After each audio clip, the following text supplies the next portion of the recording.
Shalom Aleichem. Bapak Yahweh memberkati kita sekalian.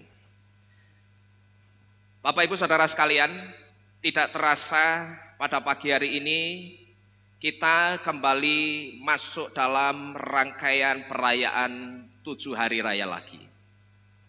Dan hari ini saudara, kita sudah bersama-sama merayakan hari raya yang keempat, yaitu hari raya Shavuot atau Pentakosta.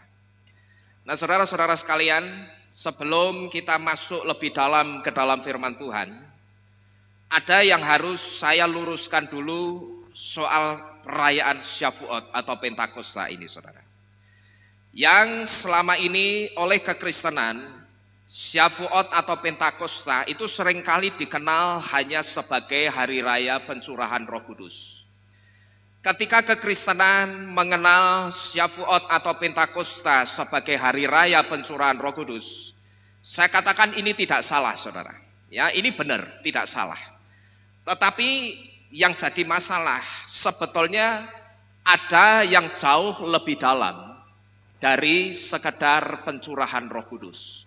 Jadi kita harus tahu bahwa Shavuot itu tidak hanya untuk memperingati pencurahan Roh Kudus, tetapi Shavuot itu juga untuk memperingati turunnya Torah. Jadi Bapak Ibu Saudara sekalian, pencurahan Roh Kudus itu sebetulnya penggenapan dari peristiwa turunnya Torah. Pada waktu itu saudara, ketika Bapak Yahweh itu punya kepentingan dengan orang-orang Israel, waktu itu Bapak Yahweh memanggil Mose untuk naik ke Gunung Sinai.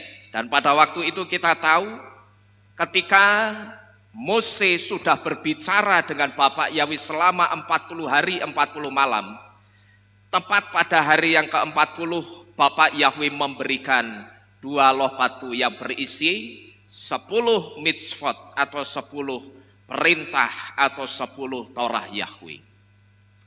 Cuman yang jadi masalah saudara, pada waktu itu orang-orang Israel ketika menunggu Mose sedang berbicara dengan Bapak Yahweh, rupanya mereka tidak sabar saudara. Ketika menunggu Mose 40 hari 40 malam berbicara dengan Bapak Yahweh. Nah karena mereka tidak sabar, lalu mereka ngapain? Mereka mulai lepas semua perhiasan-perhiasan emas mereka.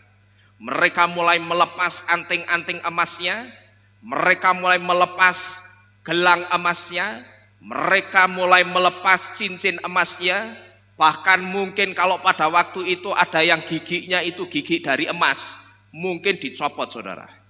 Dan setelah semuanya itu mereka lepas, mereka kumpulkan lalu mereka lebur jadi satu. Dan semua perhiasan yang mereka kumpulkan itu kemudian dibuat patung lembu tuangan yang dikenal dengan patung lembu emas. Dan pada waktu itu ada 2 kejadian. Ketika Bapak Yahweh dan Mose itu tahu orang-orang Israel itu membuat patung lembu emas. Yang pertama Mose itu marah. Yang kedua Bapak Yahweh yang marah. Dan saudara tahu ketika Bapak Yahweh marah pada waktu itu 3.000 orang Israel itu dibinasakan, dibantai habis di bawah Gunung Sinai. Karena apa? Karena mereka tidak sabar menunggu Mose dan mereka tidak sabar untuk segera melanjutkan perjalanan ke tanah perjanjian. Mereka berpikir, ini Mose ini di atas gunung ngapain? Kok lama banget tidak turun-turun? Coba kamu pikir, ini sudah berapa hari Mose itu ada di atas gunung? Gek jangan-jangan Mose itu mati. Lah gimana kalau Mose itu mati? Tiwas kita menunggu Mose lama-lama, ternyata nanti Mose mati di atas gunung itu. Terus siapa yang akan memimpin kita membawa ke tanah perjanjian? Nah karena tidak sabarnya orang-orang Israel ini kemudian mereka bikin patung lembu emas.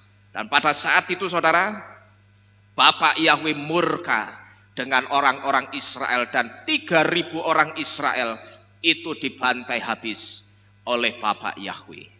Tetapi pada zaman Yesua, pada waktu itu di loteng Yerusalem ketika Ruach HaKodes itu dicurahkan di loteng Yerusalem, itu terjadi pertobatan besar-besaran.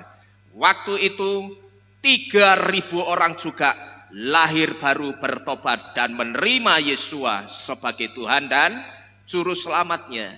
Jadi kalau kita perhatikan, ini ada benang merah saudara, ada korelasinya, ada benang merahnya antara peristiwa turunnya Torah dengan pencurahan Ruach HaKodes. Yang mati tadi berapa orang? Yang dibinasakan 3.000 orang. Tapi ketika Roh Kudus dicurahkan, yang bertobat juga berapa? 3.000 orang. Nah inilah hari raya yang kita rayakan yang jumlahnya ada 7. Bisa saya pastikan itulah hari raya yang benar. Amin. Karena apa? Segala sesuatunya tidak ada yang keluar satupun dari firman Tuhan. Ketika Yesua mati, itu juga untuk menggenapi perayaan Pesah.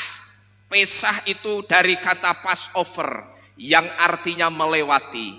Artinya Pesah itu sebetulnya bukan untuk memperingati kematian Yesua, tapi kematian Yesua itu menggenapi perayaan Pesah. Pada waktu itu kalau orang-orang Israel ada yang berdosa dan mereka mau minta diampuni, syaratnya mereka itu harus apa? Bawa binatang anak domba. Lalu anak domba itu akan diserahkan kepada Kohen Gadol atau imam besar. Kemudian Kohen Gadol akan menyembelih domba itu dan darahnya diciprat-cipratkan di atas kaporet atau tutup pendamaian dari tabut perjanjian. Dan peristiwa itu kemudian terulang kembali digenapi melalui kematian Yesua. Ketika Yesua mati, darah Yesua itu ngocor tepat di atas tutup tabut pendamaian atau kaporet itu. Jadi segala sesuatu 7 hari raya yang diperintahkan Bapak Yahweh itu tidak ada satupun yang keluar dari kitab suci saudara. Tapi kalau Natal 25 Desember di kitab suci aja tidak ada saudara. Maka ketika orang-orang Kristen disuruh sama orang-orang Islam, coba aku mau tanya, Tuhanmu katanya lahir tanggal 25 Desember. Tolong tunjukkan sama saya ayatnya di mana di kitab sucimu. Tidak ada satupun orang Kristen yang bisa menunjukkan. Karena apa? Karena memang Juru Selamat tidak pernah lahir pada tanggal 25 Desember. Tetapi Juru Selamat sesuai kitab Lukas 2 ayat yang pertama, pada kata masa itu, Juru Selamat atau Yesua itu lahir pada tanggal 15 bulan ke-7 atau bulan Etanim atau bulan Tisri. Jadi saudara-saudara sekalian, kalau kita tidak keluar dari kitab suci, maka kita akan melihat penggenapan-penggenapannya. Jadi kita patut bersyukur saudara, karena apa yang kita rayakan itu semuanya benar, bukan hasil ciptaan atau rekayasa manusia. Lalu bagaimana dengan hari raya yang belum lama ini dirayakan sama orang-orang Kristen dan Katolik, yaitu hari raya apa? Kenaikan Isa Al-Masih. Ada di kitab suci tidak itu? Tidak ada. Jadi kenaikan Isa Al-Masih itu tidak perlu dirayakan, ya. Tidak perlu. Kalau mau merayakan itu justru 7 hari raya itu yang sesuai dengan kitab suci. Dari kitab Wayikra atau Imamat 23 ayat 1 sampai 44. Jadi Bapak Ibu Saudara sekalian, Syafuot atau Pentakosta itu untuk memperingati turunnya Torah. Dan peristiwa atau hari raya ini digenapi dengan pencurahan Ruach HaKodes. Sampai di sini dulu saudara paham? Haleluya. Jadi kita harus ngerti, ya kita jangan asal ikut-ikutan orang di luar sana. Oh kamu merayakan Pentakosta, itu kan untuk memperingati pencurahan Roh Kudus. Betul, tetapi saudara harus jelaskan bahwa pada awalnya Syafuot itu bukan untuk memperingati pencurahan Roh Kudus, tapi untuk memperingati turunnya Torah. Jadi Bapak Ibu Saudara sekalian, sekali lagi hari raya Syafuot atau orang Kristen kenal dengan Pentakosta adalah hari raya untuk memperingati turunnya Torah Yahweh dan digenapi dengan pencurahan Ruach HaKodes di loteng Yerusalem. Nah, Karena kita sudah tahu kalau Syafuat atau Pantekosta atau Pentakosta itu juga memperingati turunnya Torah. Maka hari ini kita akan bersama-sama merenungkan Torah Yahweh, di mana Torah yang Bapak Yahweh buat dan tetapkan ini adalah satu ketetapan atau aturan-aturan yang harus dilakukan oleh setiap manusia atau setiap kita, orang-orang yang percaya kepada Bapak Yahweh. Kita akan lihat dulu saudara, Torah pertama yang diajarkan Bapak Yahweh kepada kita, yang pada waktu itu diberikan melalui tangannya Mose. Torah yang pertama itu dikatakan Lo Yehyeh Leha Elohim Aherim Alpanai, yang artinya jangan ada padamu ilah-ilah lain di hadapanku. Dan ilah yang dimaksud di sini ini tidak lain adalah berhala. Saudara bisa lihat Torah yang pertama itu ada di dalam kitab Shemot atau Keluaran 20 ayat yang ketiga. Ini Torah yang pertama saudara yang ditetapkan Bapak Yahweh, bahwa ketika kita itu sudah di dalam Bapak Yahweh dan Yesua, kita diberitahu tidak boleh ada lagi sesembahan lain selain Bapak Yahweh dan Yesua.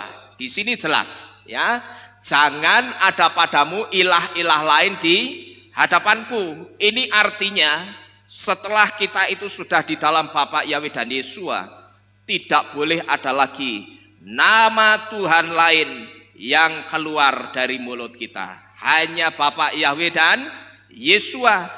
Termasuk tidak boleh ada nama Yesus Kristus keluar dari mulut kita. Dan juga saya katakan tidak boleh ada kata Yahshua keluar dari mulut kita. Karena Yahshua itu bukan nama.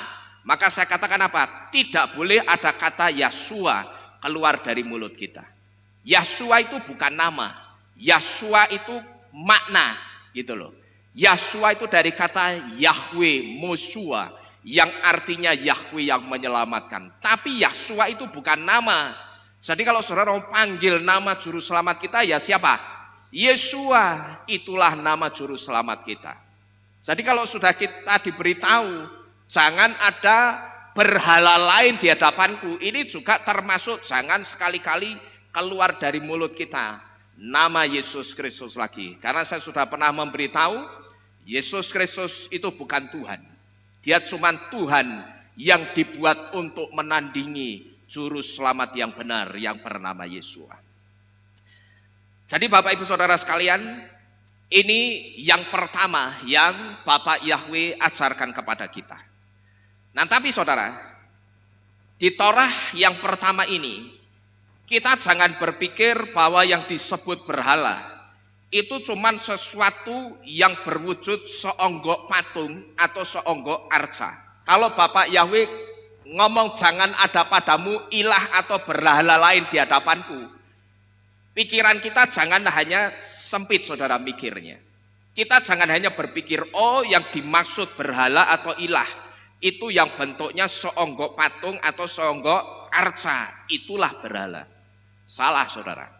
Karena kalau kita hanya menganggap berhala itu cuma seonggok patung, pikiran kita itu terlalu sempit. Tapi sebetulnya ketika kita mengultuskan sesuatu melebihi Bapak Yahweh, kita mengasihi seseorang lebih daripada kita mengasihi Bapak Yahweh, sampai kita itu punya gelar apa iki? Bucin atau apa? Budak cinta. 24 jam sehari selama 7 hari itu selalu pandil pacari. Dan ketika kita itu menjadi workaholic atau bekerja sampai tidak kenal waktu, bahkan sampai meninggalkan ibadah, semua ini saudara, ini sebetulnya juga ilah lain atau berhala di matanya Bapak Yahweh.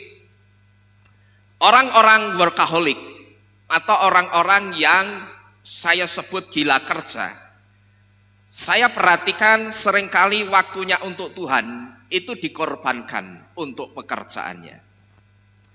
Di sini saya pernah memberitahu saudara, sekalipun beberapa tahun ini saya sudah tidak pernah menyinggung. Tetapi dulu-dulu saya sering memberitahu kepada saudara bahwa orang yang kalau sampai kerja itu sampai meninggalkan ibadah tanpa orang itu sadari, sebetulnya di dalam diri orang itu sudah ada yang namanya mental block.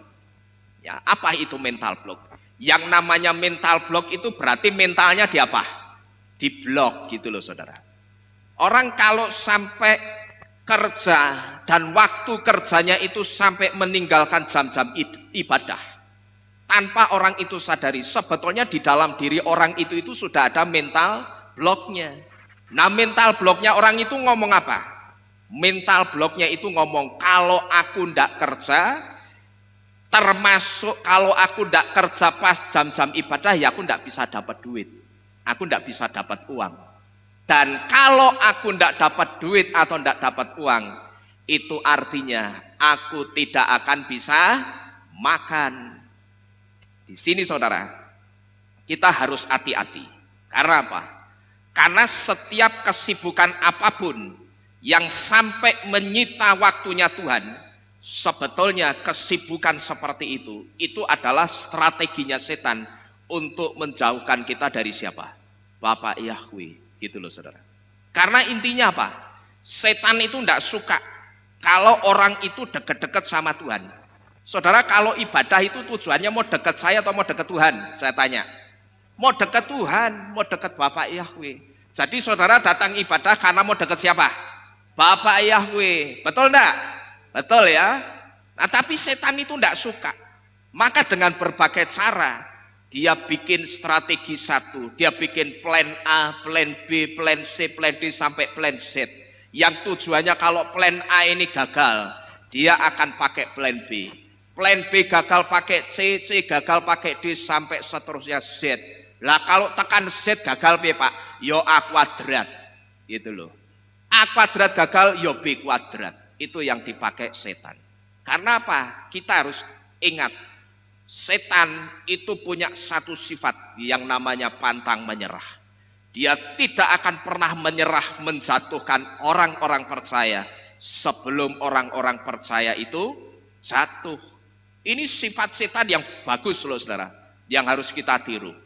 Jangan saudara berpikir lah berarti kita harus jadi setan, bukan begitu.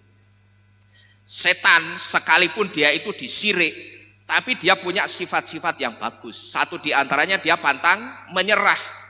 Kalau orang percaya yang sudah jadi targetnya setan itu belum jatuh, setan itu tidak akan berhenti. Dia akan kejar terus pokok sampai orang percaya itu jatuh.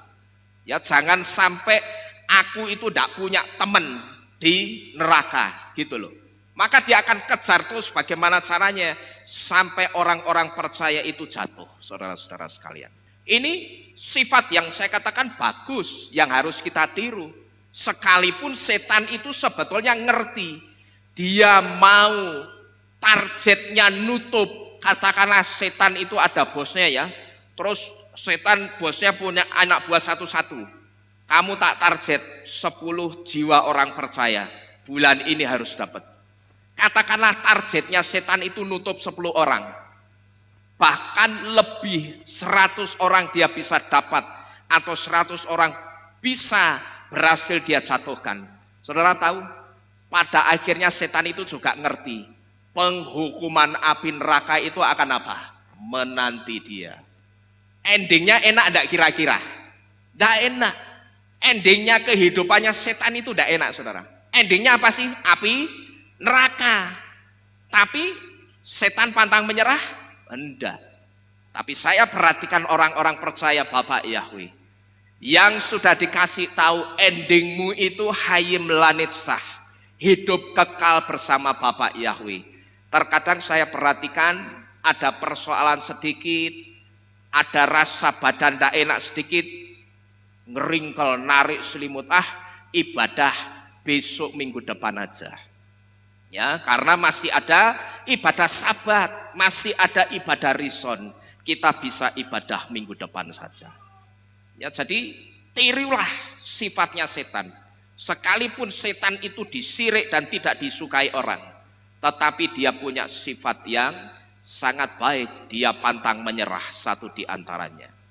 Maka kalau ada orang mengatakan, Pak, aku percaya pekerjaan yang sekarang ini aku kerjakan itu berkatnya Bapak Yahweh. Tapi kalau orang itu kemudian setelah dia bekerja, dia tidak pernah beribadah lagi kepada Tuhan, saya katakan itu bukan berkat Bapak Yahweh. Sekalipun orang itu ngeklaim, saya percaya pekerjaan ini berkatnya Bapak Yahweh untuk saya katakan no, bukan. Karena apa? Pokok ciri-cirinya Bapak Yahweh itu kalau kasih berkat, Bapak Yahweh tidak mungkin kasih berkat lalu berkatnya itu membuat orang itu jauh dari Tuhan. Paham saudara? Mungkin tidak kira-kira? Tidak mungkin. Seharusnya orang yang diberkati, orang yang dikasih itu akan semakin dekat dengan pribadi yang memberi. Katakanlah saya kasih sesuatu kepada Pak Galuh, ya, saya kasih Pak Galuh, saya dapat berkat ini 100 miliar, nih 10 juta buat Pak Galuh ya, buat jajan. Kira-kira Pak Galuh ini setelah saya kasih akan semakin jauh sama saya atau semakin dekat? Semakin dekat. Harusnya orang kalau diberkati sesuatu apapun itu berkatnya, dia akan semakin mendekat kepada yang memberkati. Berarti kalau kemudian pekerjaan itu justru membuat orang itu meninggalkan ibadah, itu berkat Bapak Yahweh atau bukan? Bukan, gitu loh ya. Jadi jangan buru-buru ngeklaim kalau kita diberkati pekerjaan, kemudian pekerjaan itu justru menjauhkan kita dari jam-jam ibadah. Itu belum tentu berkatnya Bapak Yahweh saudara. Karena kata kuncinya satu, Bapak Yahweh kasih berkat, dia tidak mungkin membuat berkatnya itu membuat orang yang diberkati jadi jauh dari Tuhan. Itu kata kuncinya saudara. Dan saudara perhatikan baik-baik, satu kata kunci lagi. Intinya setan itu tidak suka kalau orang itu dekat-dekat sama Tuhan, saudara-saudara sekalian. Terkadang saya juga heran, saya ingat saudara, saya jadi ingat ini dulu. Ada orang yang kalau saya arahkan, ayo ibadah, ya sudah lama tidak ibadah, mohon maaf saya tidak bisa. Saudara ngerti tidak bisanya cuman kenapa? Jaga anjing gitu loh. Ya terkadang saya heran. Loh kenapa? Soalnya kiriku ora ono sing makani. Saya sebut orang ini sekalipun dia sudah di dalam Bapak Yahweh dan Yesua, dia sudah dimeterai dengan baptisan dalam nama Yahweh Yesua dan Ruach HaKodes. Saya katakan Tuhannya itu bukan Bapak Yahweh, tapi nek anjingnya itu anjing pom-pom atau chihuahua, ya berarti Tuhannya jenenge Tuhan chihuahua itu atau Tuhan pom-pom. Karena apa? Lah waktunya ibadah dia justru pentingkan apa? Menjaga anjingnya. Wah, terkadang saya mikir ini orang sudah mendapatkan karunia keselamatan, tapi kok tidak bales ya kebaikan Bapak Yahweh. Juga saya perhatikan orang sakit keras, lalu sudah tinggal menunggu waktu, bahkan dia sudah pasrah-pasrah sama Tuhan. Tapi begitu disembuhkan, sekali saja bales kebaikan Tuhan, mujizat yang Tuhan kasih dengan datang beribadah, mengucapkan terima kasih sama Bapak Yahweh. Tidak pernah sama sekali. Tapi apakah saya kaget saudara? Saya tidak pernah kaget. Karena apa? Kitab suci sudah menubuatkan orang-orang yang seperti ini. Kalau saudara perhatikan, ketika Yesua menolong 10 orang yang sakit, yang kembali mengucapkan terima kasih berapa? 10 atau 11? Cuman 1, pinter saudara ya. Yang balik itu cuman 1, ngerti tidak? Sing ditulung wong 10, sing balik siji ngomong, Tuhan Yesua, terima kasih sudah menyembuhkan saya. Apa ndak kebangetan itu? Terus sing sembarang, sing 9 itu apa berarti? Rai gedek ndasteng iki, ya. Dikasih berkat, dikasih pertolongan tapi ndak tahu terima kasih. Nanti kalau dibilang ndak tahu terima kasih, marah. Lah terus untuk membahasakan itu apa bahasanya gitu loh. Ya, jadi saudara-saudara sekalian, Ini yang pertama yang Bapak Yahweh mau ingatkan kepada kita melalui Torah yang pertama. Yaitu jangan ada apa tadi? Berhala atau ilah-ilah lain di hadapanmu. Ini yang pertama. Kemudian yang kedua. Torah yang kedua dikatakan lo ta'aseh leha vesel. Wakal temunah aser pasyamayim. Mima alwa aser pa'aretz mitahat. Wa aser pamayim. Mitahat la arets dan seterusnya. Kalau arti singkatnya bunyinya seperti ini saudara. Jangan buat patung yang menyerupai apapun juga dan sujud menyembah kepadanya. Bahasa Ibrani yang saya tulis di depan ini cuman ayat 4 saudara. Ayat 5-nya tidak saya tulis supaya tidak terlalu kepanjangan captionnya di depan. Nah saudara-saudara sekalian, kalau di sini dikatakan jangan membuat patung yang menyerupai apapun juga. Berarti kalau ada patung yang menyerupai wajah Yesua, itu termasuk patung yang dilarang tidak kira-kira? Termasuk dilarang ya. Dan Torah yang kedua ini saudara, sedang memberitahu kita bahwa apapun barangnya itu, mau itu lukisan, mau itu patung, mau itu hiasan dinding, yang katakanlah hiasan dinding itu menggambarkan wajah Yesua sekalipun, itu sudah tidak boleh ada lagi di antara kita. Mau ada lukisan atau kristikan atau sulaman yang bentuknya wajah Yesua, menggambarkan wajah Yesua, kalau kita mengacu ke Torah yang kedua ini, berarti masih boleh tidak ada di rumah kita? Sudah tidak boleh lagi. Kalau saya katakan di antara kita, itu bisa di rumah kita atau bisa di dalam tubuh kita. Kalau di rumah itu ya bentuknya apa tadi?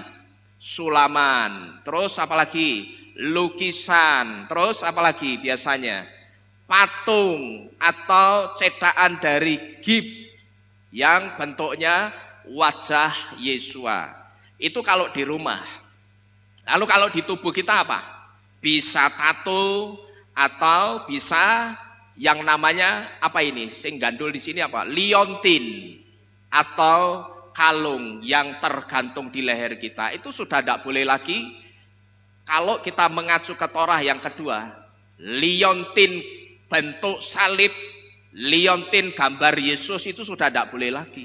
Karena Torah sudah ngomong jangan buat patung yang menyerupai apapun juga, atau jangan buat ikon apapun juga yang menyerupai apapun juga dan sujud menyembah kepadanya. Lah kok ini malah digawe sak gede-gede nih. Terus setelah itu orang-orangnya, umatnya sujud menyembah di bawah kakinya. Piye iki jajal? Torah ngomong padahal isi kitabnya sama. Kalau dibuka di kitab mereka, dibuka di kitab Keluaran 20 ayat 4 sampai 5 ya munine kaya ngene. Bunyinya seperti ini. Nah, tapi kok malah dibuat segede-gedenya. Lalu di dalam setiap gua-gua juga mereka tempatkan itu lalu disembah-sembah. Terus bagaimana? Ini aturannya siapa yang mau dipakai? Aturannya Bapak Yahweh, aturannya Tuhan atau aturannya manusia? Gitu loh. Kalau mereka beribadah sama seperti kita.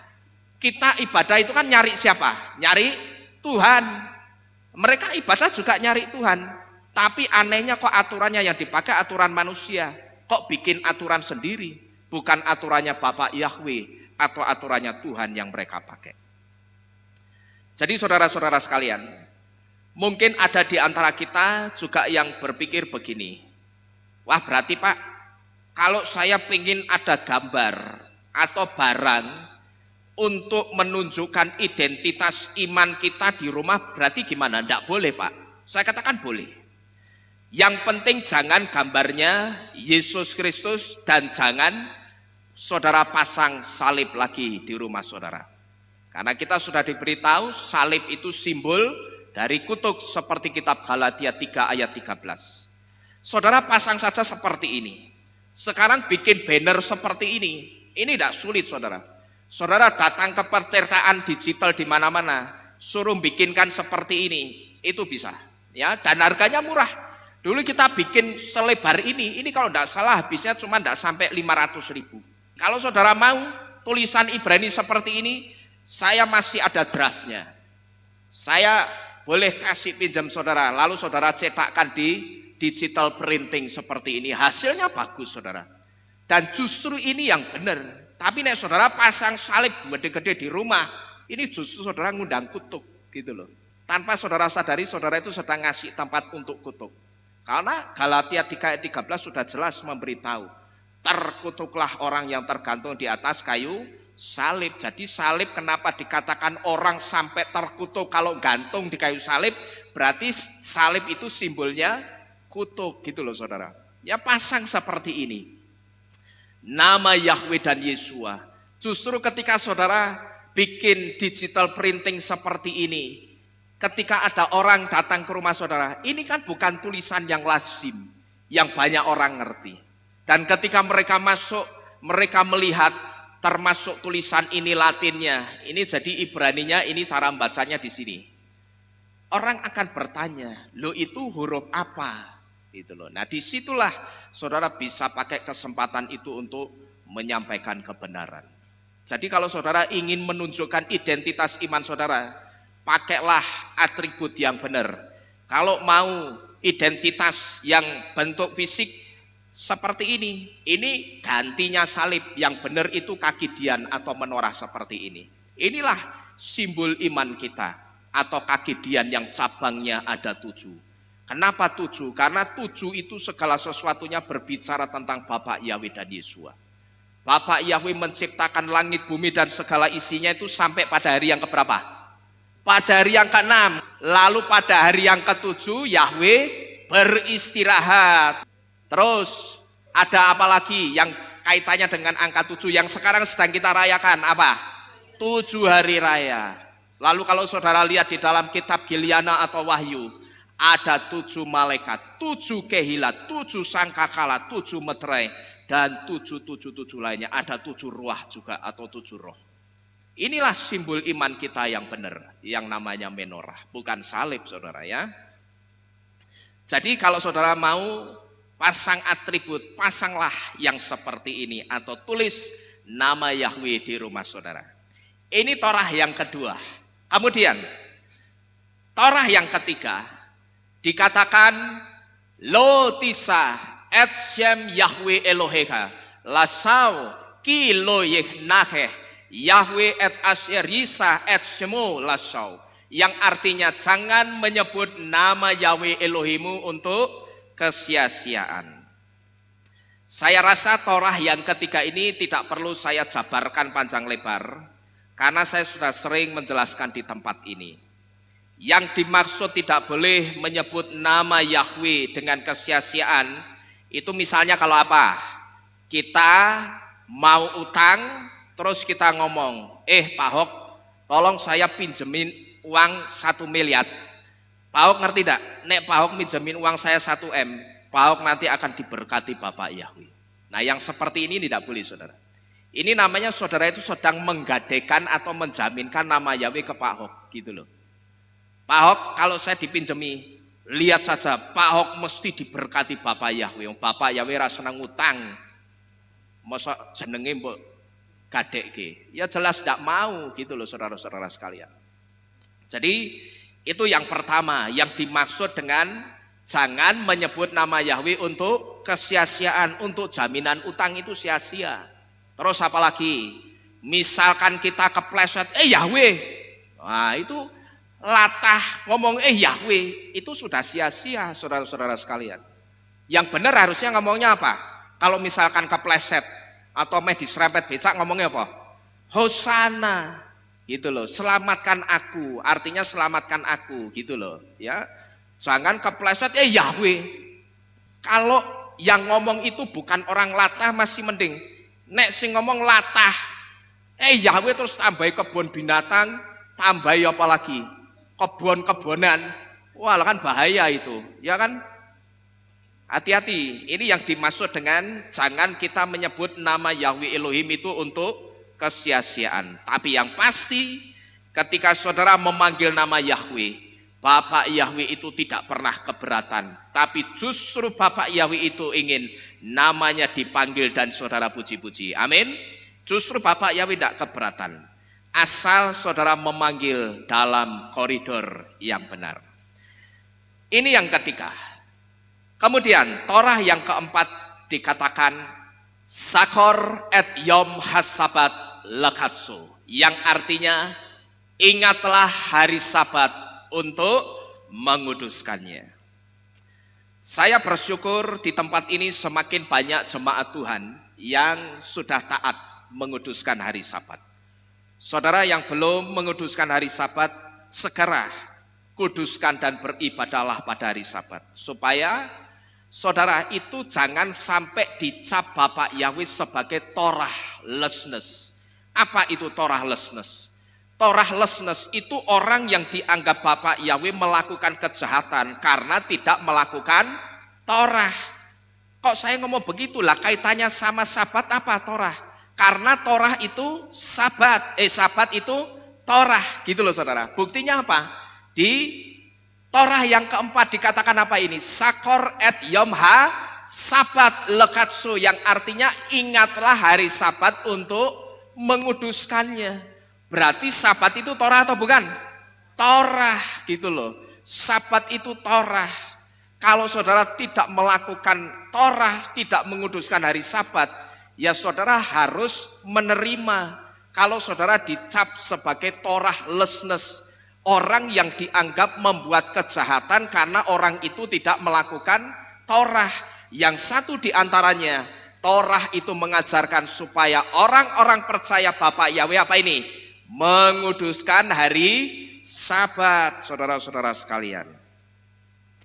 Mungkin ada di antara kita yang berkata begini, Pak, ibadah Sabat di rumah kan bisa. Ya memang bisa, kalau itu benar-benar tidak memungkinkan. Ya seperti Bu Galuh ini sebetulnya beliau rindu datang ke Keilat setiap hari Sabat. Tapi karena beliau harus ngomong cucunya, dia ikuti lewat streaming. Karena tidak ada orang lain di rumah itu saudara.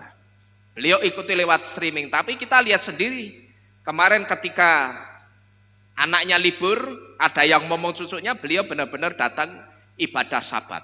Kalau kita memang kepepet, tidak memungkinkan, kita sedang di luar kota, kita sedang sakit, it's okay, kita ibadah Sabat lewat streaming atau lewat Zoom, tidak jadi masalah. Tapi kalau kita sehat, ada kemampuan dan fasilitas untuk kita datang ibadah Sabat, ya datanglah saudara. Ya jangan ibadah Sabat dari rumah terus. Ibadah Sabat dari rumah itu saya sudah memberitahu, itu hanya untuk darurat. Seperti ketika pada waktu kemarin kita dibatasi dengan aturan-aturan, kita tidak bebas ibadah, sebentar-sebentar harus berhenti beribadah, kita mesti streaming, ya kita lewat streaming, gitu loh. Kalau ada yang bertanya, ibadah Sabat di rumah kan bisa, ya memang bisa, cuman pertanyaannya ketika saudara itu ibadah Sabat di rumah, saudara bisa sungguh-sungguh enggak ibadah Sabatnya? Dari pakaian saudara saja itu sudah bisa kelihatan. Kira-kira orang yang ibadah Sabat di rumah itu sungguh-sungguh atau enggak. Kalau saudara ibadah Sabat di rumah, koloran, dasteran, ya bisa saya pastikan orang tenanan, gitu loh. Ya, tapi yang sedang saudara lakukan apa? Saudara itu cuma sedang nonton ibadah. Perhatikan ini baik-baik. Saudara ibadah atau enggak? Bukan, tapi sedang nonton ibadah, bukan ibadah, itu cuma sedang nonton ibadah. Belum lagi nanti ini ada bakso lewat. Tuh kono bakso mah, ya enak ki. Nonton ibadah Sabat mbek mangan bakso enak. Oh jegang, ya toh bakso. Wah, bagus ya puji-pujiannya. Khotbahnya bagus ya. Enak ya jebulane nonton ibadah dari rumah itu ya enak ya. Bisa selonjoran, cepai gedang goreng sisan mbek kopi. Nek saya begitu ya. Jadi ibadah Sabat itu kalau sudah ada kesempatan ya beribadahlah, datanglah kepada Tuhan. Karena yang suruh bukan saya, yang suruh siapa ini? Bapak Yahweh sendiri, saudara-saudara sekalian. Ini yang keempat. Kemudian Torah yang kelima dikatakan kabet et abika wa et imeha lemaan ya arikun ya meha al ha-adamah asyer Yahweh Eloheka noten leha, yang artinya hormatilah ayah dan ibumu supaya lanjut umurmu di negeri yang Yahweh Elohimu berikan kepadamu. Di Torah yang kelima ini saudara, seringkali saya perhatikan masih banyak orang Kristen yang salah dalam menghormati orang tuanya. Salahnya di mana? Saya perhatikan ada anak yang pada waktu orang tuanya itu masih hidup, orang tuanya disia-sia. Bahkan saya sempat membaca satu artikel, satu berita di China. Ada seorang anak, orang tuanya masih hidup, itu kalau tidak salah ceritanya orang tuanya tinggal mamahnya. Orang tuanya mamanya masih hidup, sudah tua, jalannya sudah sulit. Saudara tahu, orang tuanya diusir keluar dari rumah orang tuanya sendiri. Padahal rumah itu rumah orang tuanya, bukan rumah anaknya. Maka terkadang saya perhatikan masih banyak dalam kekristenan yang salah menerapkan Torah yang kelima ini. Ada anak yang waktu orang tuanya masih hidup, orang tuanya disia-sia. Tapi anehnya begitu orang tuanya mati, terus orang tuanya dikremasi atau dibakar, terus abu orang tuanya itu dibikinkan satu tempat khusus, abunya ditaruh guci, begitu abunya sudah ditaruh guci, disembah-sembah. Nah ini balik-balik saudara. Waktu orang tuanya masih hidup diapain tadi? Disia-siakan. Tapi begitu orang tuanya mati diapakan? Disembah-sembah. Ya percuma gitu loh. Kalau mau sujud-sujud menghormati sebagai bentuk penghormatan itu ya pada waktu masih hidup. Jangan waktu masih hidup disia-sia, diusir, ditendian, tapi begitu mati disembah-sembah abunya.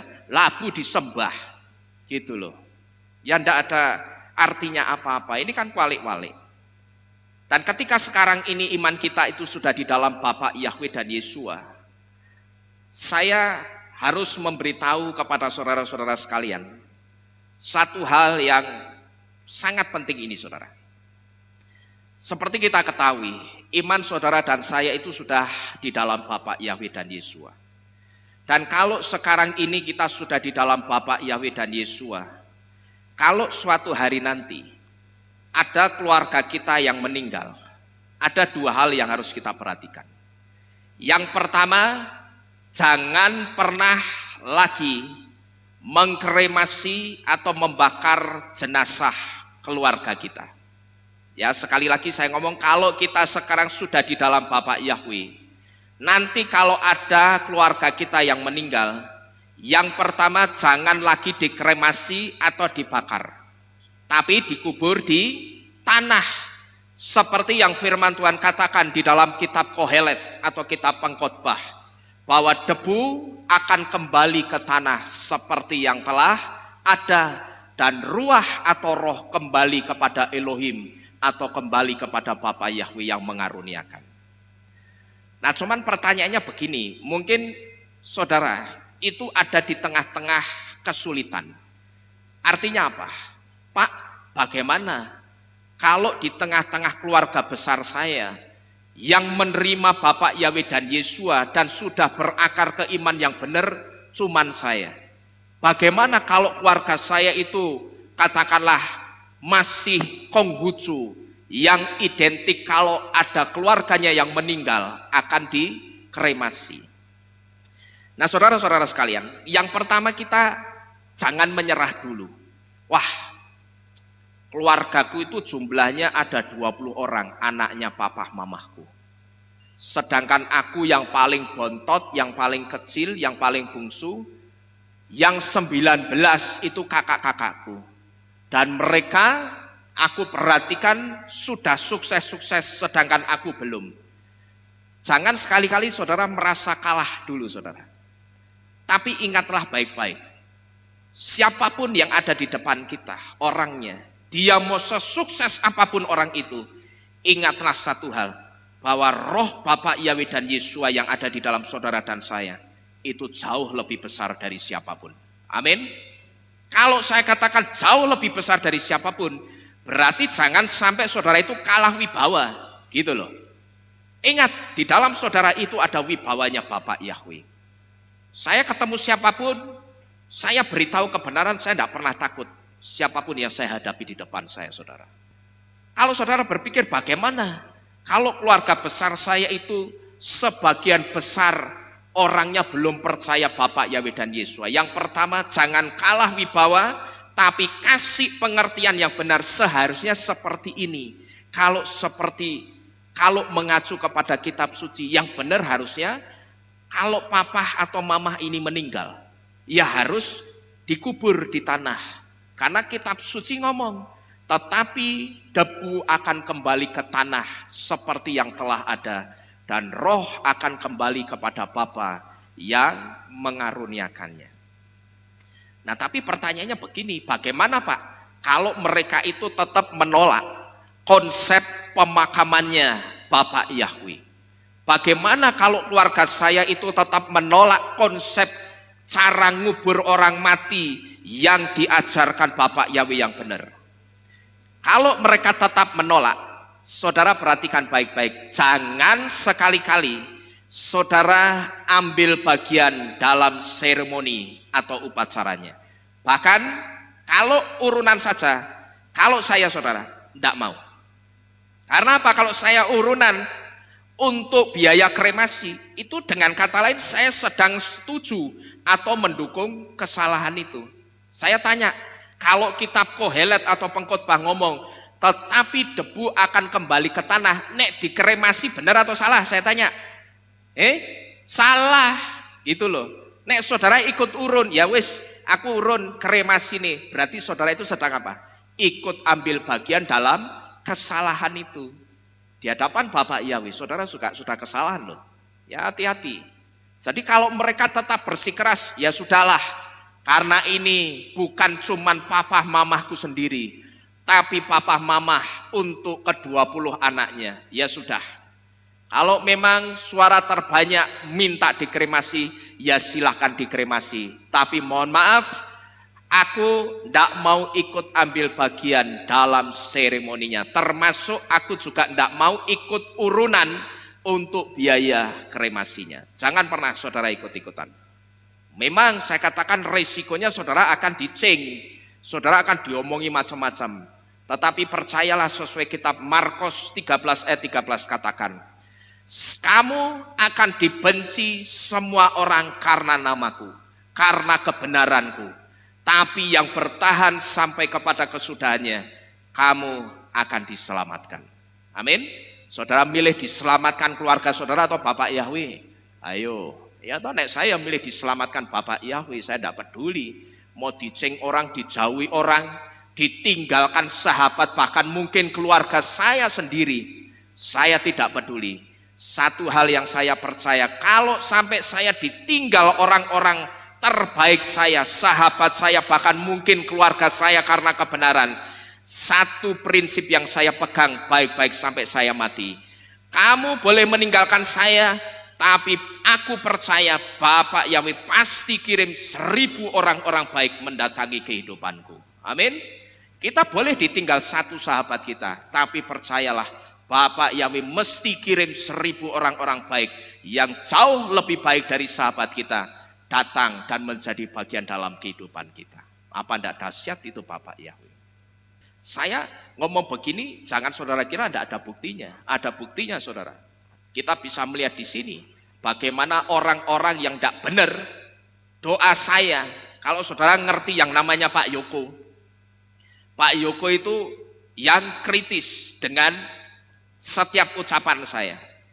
Saya ingat saya masih dulu sering berdoa apa? Bapak Yahweh yang benar dalam pandangan Tuhan, Bapak Yahweh tinggalkan di tempat ini dan berkatilah dan pakai orang itu untuk mendukung pekerjaan Bapak Yahweh di tempat ini. Tapi yang brengsek tolong singkirkan dari tempat ini. Saudara tahu? Yang brengsek disingkirkan Tuhan, Dan Bapak Yahweh kirim orang-orang baik datang ke tempat ini. Orang-orang yang benar-benar cari Bapak Yahweh. Cari Tuhan, mencintai Torah. Saudara ingat, dulu sekitar tahun 2017. Kehilat ini tidak cukup, saudara. Ya, saudara ingat ya, kita duduk itu berjubel. Bahkan di sini, di tengah jalan ini ada kursi. Sampai dikasih kursi, saking banyaknya jemaat Tuhan baru berdatangan. Tapi begitu mereka tahu, di sini saya mengajar kita harus kembali kepada Torah. Saudara tahu, satu persatu mereka mulai pergi tinggalkan tempat ini. Dan yang pergi, asal saudara tahu, saya cerita sedikit aja ini. Ini hanya sekedar untuk informasi, bukan untuk apa-apa. Ya, ada orang-orang yang sangat berpotensi dalam bidangnya masing-masing. Ada yang orang berpotensi dalam bidang melayani Tuhan lewat hartanya. Tapi orang itu kemudian meninggalkan tempat ini hanya karena apa? Kok di sini kita mau dibawa ke Torah ya? Ya saya cuma ngomong begini. Torah itu akan membuat kita hidup kekal. Nah, nek orang tidak mau terima Torah, nek ayatnya ngomong dengan Torah kamu akan hidup. Berarti kalau menolak Torah, bisa hidup tidak kira-kira? Ya tidak bisa hidup. Jadi kalau saudara cari jawabannya, kenapa kok orang yang aku kenal baik, tapi kenapa orang yang baik itu justru dipanggil Tuhan dulu? Cari tahulah, dia bagaimana sikapnya dengan Torah. Kalau sikapnya dia menerima dengan Torah, dia mengasihi, mencintai Torah, saya percaya sama seperti Torah yang kelima ini dikatakan apa ini? Lanjut umurmu di negeri yang Yahweh Elohimmu berikan kepadamu. Jadi tidak usah bingung. Kok kenapa orang yang baik sama aku, sering ngasih duit aku, tapi kok mati sih? Ya cari tahu satu di antaranya hubungannya dengan Tuhan itu bagaimana.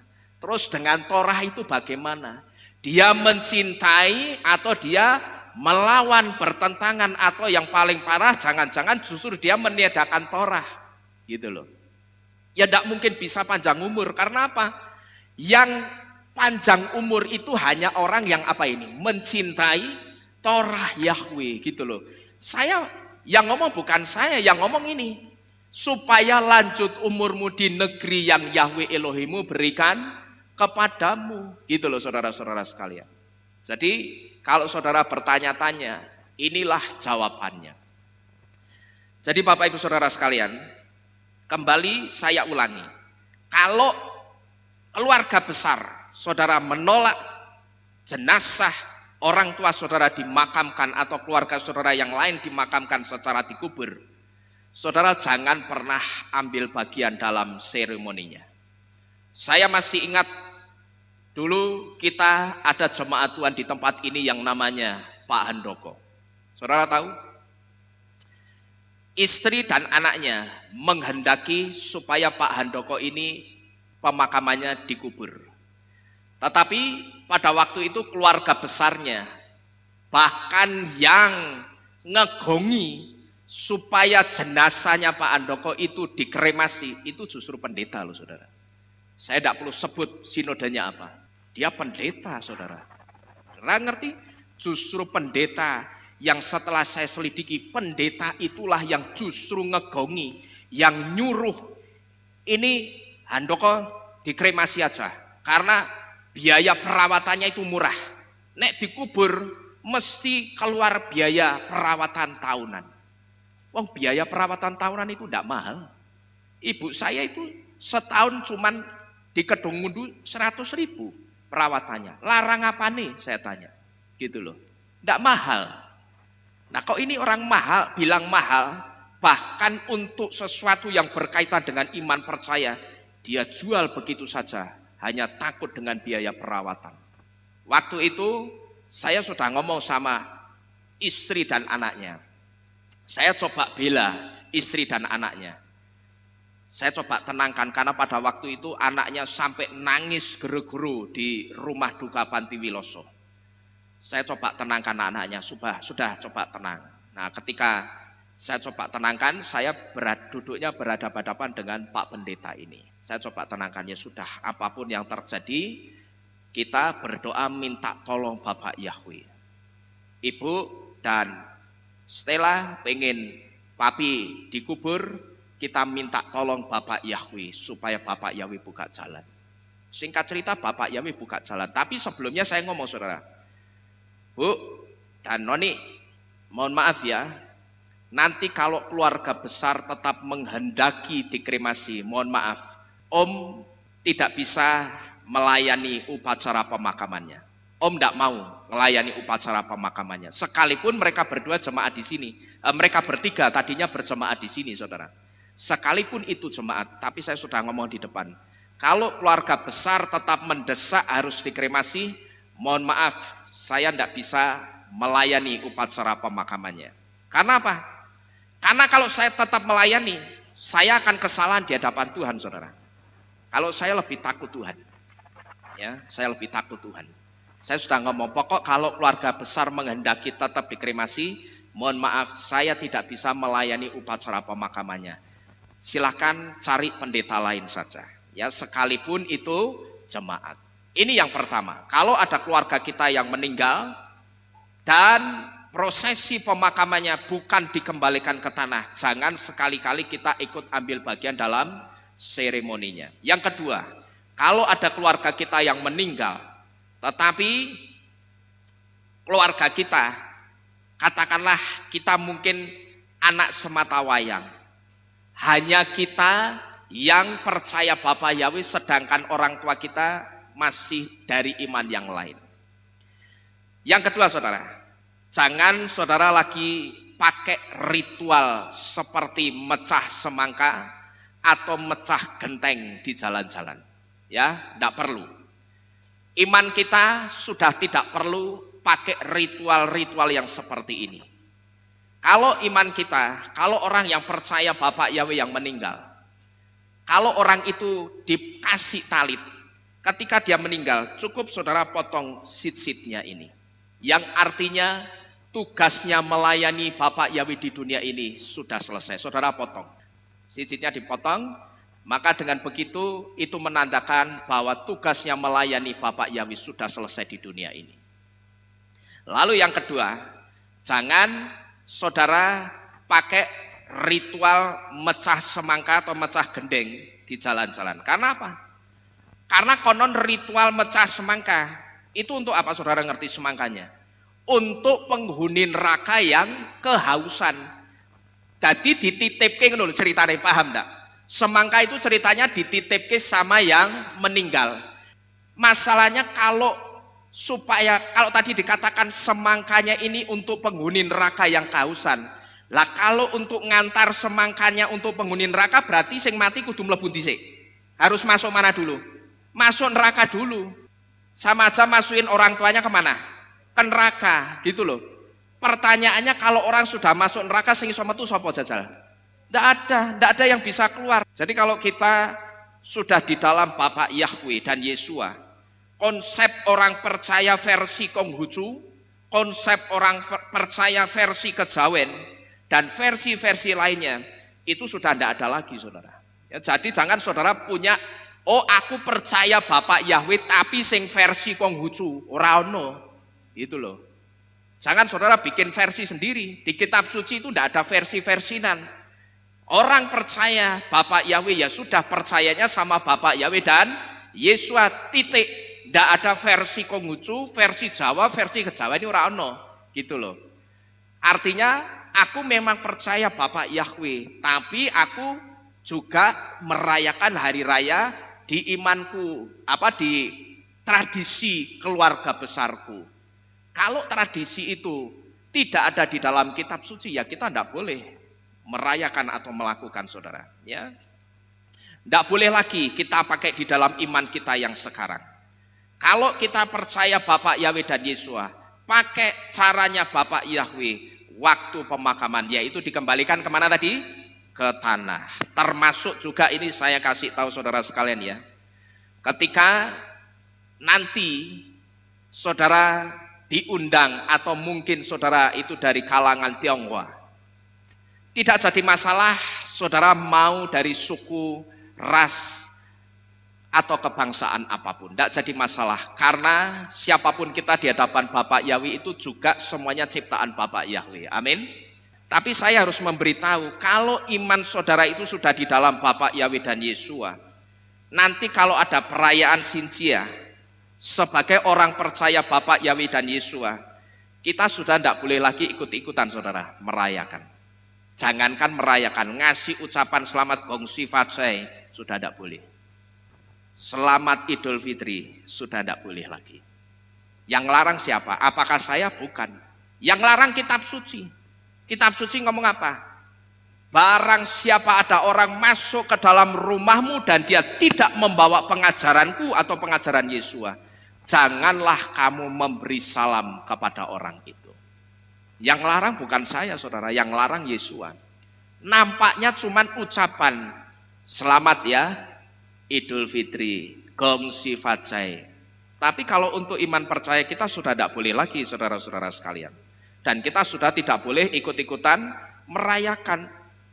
Karena apa? Karena Sinsia dalam perayaan ini ada penyambutan untuk dewa dapur yang namanya Chow Kun Kong gitu loh. Sedangkan Chow Kun Kong itu bukan Tuhan kita. Apa Bapak Yahweh nama panjangnya Yahweh Chow Kun Kong? Kan bukan. Yahweh saja dan Yesua saja gitu loh. Jadi perayaan Sinsia itu untuk memperingati datangnya atau menyambut datangnya dewa dapur. Jadi ceritanya menurut artikel yang saya baca, ceritanya dewa dapur itu selalu datang memperhatikan dapur-dapur orang-orang yang percaya kepada dewa ini saudara. Dia akan lihat keluarga-keluarga yang harmonis, keluarga-keluarga yang baik, keluarga-keluarga yang hidupnya rukun, itu dapurnya akan diberkati gitu loh ya. Artinya tidak akan pernah keluarga ini kekurangan. Nah itu yang dilakukan oleh dewa Chow Kun Kong. Dan perayaan Sinsia itu untuk memperingati atau menyambut datangnya dewa dapur Chow Kun Kong. Yang jadi masalah Chow Kun Kong bukan Tuhan kita gitu loh. Yang harus kita sambut kedatangannya itu cuman Adonai Yeshua HaMashiach suatu hari kelak di awan-awan kemuliaannya. Amin. Cuman Yeshua HaMashiach, tidak ada nama yang lain. Karena selain Bapak Yahweh dan Yeshua, kitab suci katakan mereka semua selain Yahweh dan Yeshua adalah berhala, dan berhala itu tidak lain siapa? Setan gitu loh. Kalau momennya atau momen hari raya itu saudara hanya pakai untuk sekedar kumpul keluarga, ya tidak masalah. Hanya kumpul-kumpul keluarga karena mungkin bisanya kumpul keluarga karena pas liburan, ini tidak jadi masalah. Tapi jangan pernah yang pertama saudara larut dalam euforianya, dan jangan saudara ikut-ikutan merayakan atau memberikan ucapan selamat yang bukan hari raya iman kita. Karena ketika kita mengucapkan salam ini, sama saja kita itu sedang mengamini hari raya ini gitu loh saudara. Dan sama saja kita itu sedang mengamini ada Tuhan lain selain siapa? Bapak Yahweh dan Yesua. Kalau saudara mengucapkan selamat, yang dideteksi Bapak Yahweh itu seperti itulah. Kamu itu sudah orang percayaku. Katanya orang percaya Yahweh dan Yesua, kok masih ikut-ikutan dalam ritual tradisi yang tidak berkaitan dengan iman percaya yang dari aku? Nah saudara akan dideteksi Bapak Yahweh seperti itu gitu loh. Saya mau tanya, susah ya jadi orang percaya ya? Susah atau gampang saudara? Oh jawabnya apa talot? Susah atau gampang jadi orang percaya? Gampang banget, sopo ngomong angel. Gampang. Susah itu kan kalau kita menentang. Tapi kalau kita izinkan Roh Kudus, bahwa aku masuk lebih dalam penyingkapan-penyingkapanmu, bahwa aku lebih dalam kebenaranmu, ya kita akan dengan santai saja. Ya, saya banyak dikirimi Pak Nino gongsi fatsai, tak jarno gitu loh. Selamat Natal ya Pak Nino.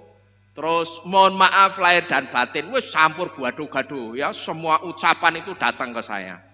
Ya wes biarlah ya, karena Orang kenal mau bagaimana lagi. Mohon maaf lahir dan batin ya Pak Nino. Jadi saudara-saudara sekalian, kita harus tahu bahwa ketika kita itu mengucapkan salam ini, itu sama saja kita sedang mengimani hari raya ini. Sedangkan hari raya ini bukan untuk iman percaya kita. Dan kita itu juga sedang mengamini ada Tuhan lain selain Yesua. Yang jadi masalah, tidak pernah ada Tuhan lain selain Bapa Yahweh dan Yesua. Yang kalau kita mau tunjukkan buktinya. Ayo, kamu ngaku punya Tuhan, Tuhanmu wujudnya apa? Kalau Tuhanku wujudnya roh dan dia adalah Tuhan yang hidup. Ada Tuhan lain yang wujudnya roh dan dia hidup? Tidak ada, cuman Bapa Yahweh dan Yesua. Jadi jangan kita ikut-ikutan mengamini dan mengimani dengan cara kita memberi salam, saudara. Ini yang kelima. Kemudian yang keenam. Torah yang keenam dikatakan lo tirsak, yang artinya jangan membunuh. Manusia kita, saudara, seringkali berpikir bahwa definisi membunuh itu ketika seseorang menghilangkan nyawa orang lain. Ya kan manusia seringkali berpikirnya begitu. Yang namanya membunuh itu kalau menghilangkan nyawanya orang lain. Tapi kalau seperti gambar di depan ini sebetulnya juga sedang membunuh orang ini. Cuman yang dibunuh apanya? Karakternya, gitu loh. Ya toh? Wong dia request lagu Birunya Cinta, ndak ada bah, sing ono siksa kubur. Nah ini kan sama saja dengan kata lain, ndang mati mbah. Ya, kan sama aja begitu, saudara-saudara sekalian. Cuman definisi orang ketika mendengar kata membunuh, itu seringkali yang ada di pikirannya apa? Ketika orang menghilangkan nyawa orang lain. Sebetulnya tidak hanya itu, saudara, definisinya. Tapi ketika ada saudara seiman kita mundur dari Tuhan karena sikap kita yang brengsek, di situ sebetulnya kita itu sedang membunuh orang itu. Sekalipun yang dibunuh itu bukan fisiknya orang itu, saudara.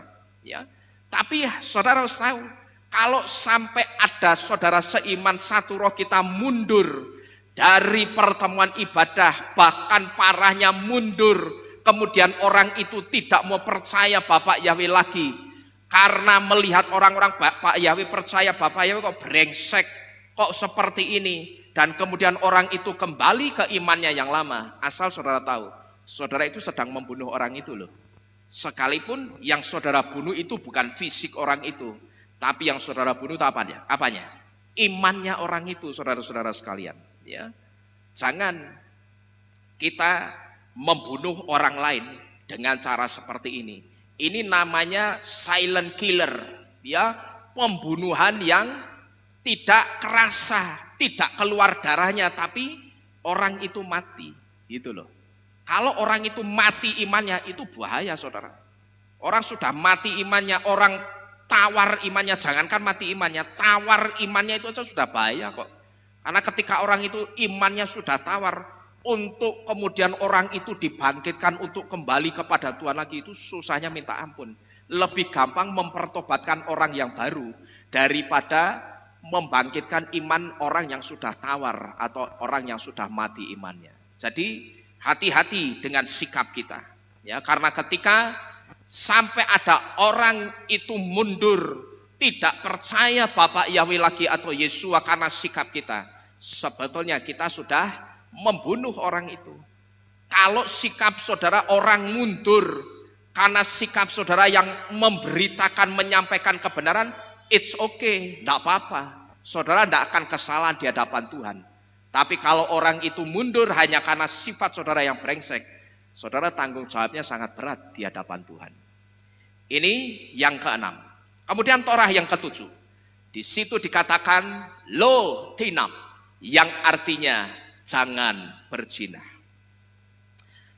Perzinahan, saudara, seperti kita ketahui tidak hanya berbicara soal perzinahan jasmani. Tapi yang namanya perzinahan itu juga berbicara soal perzinahan rohani. Tadi kalau saudara perhatikan di depan, di dalam Torah yang kedua kita diberitahu bahwa jangan sampai kita datang minta tolong atau minta pertolongan kepada roh-roh lain selain Bapak Yahweh. Karena apa? Karena Bapak Yahweh itu satu Elohim yang pencemburu. Tadi di Torah yang kedua, secara tidak langsung kalau saudara perhatikan baik-baik dan saudara menyimak di dua hal. Yang pertama di slide di depan ini, yang kedua saudara menyimak di kitab suci saudara. Saudara akan tahu bahwa di Torah yang kedua kita diberitahu jangan sampai kita itu minta pertolongan kepada roh-roh lain selain Bapak Yahweh.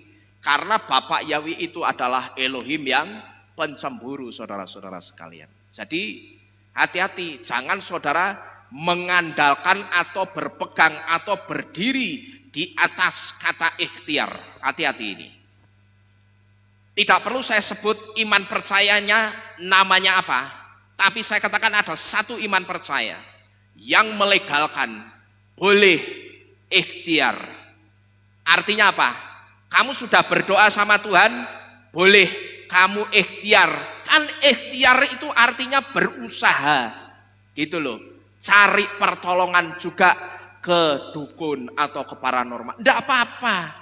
Nanti sik-sikan sing nulung sing dhisik. Lah memangnya balapan, memangnya Grand Prix apa? Gitu loh.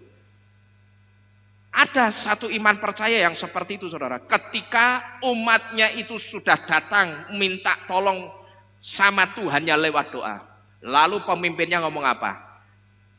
Pak, boleh enggak? Selain saya berdoa, saya juga berikhtiar. Memang ikhtiarnya mau apa? Saya rencana mau datang ke orang pinter ini, ke orang tua ini untuk minta tolong. Karena katanya orang pinter ini atau orang tua ini pinter. Dia bisa membantu banyak orang dan dia sudah sering bantu banyak orang. Jadi maksud saya nanti sik-sikan gitu loh Pak. Ya sik Tuhan atau sik orang pinter ini. Oh boleh silakan. Yang penting apa yang jadi pergumulanmu selesai aman. Itu jawaban aman saudara. Kalau saya ditanya begitu orang itu, orang usah. Nek sudah minta tolong sama Bapak Yahweh ya ndak usah tekan Gunung Kemukus. Ndak usah sampai ke gunung lainnya. Buat cari kemana-mana Bapak Yahweh apa ngasihnya di Gunung Rinjani 129 percuma tak kandani. Ya. Saudara nyari pertolongan ke Gunung Kemukus, Gunung Kawi, terus gunung apa meneh? Gunung Lawu apa namanya? Weto gitu sing mrono. Ya. Saudara nyari pertolongan ke Gunung Kawi, Gunung Kemukus, ke Gunung Lawu. Lawu ternyata Gunung Dieng.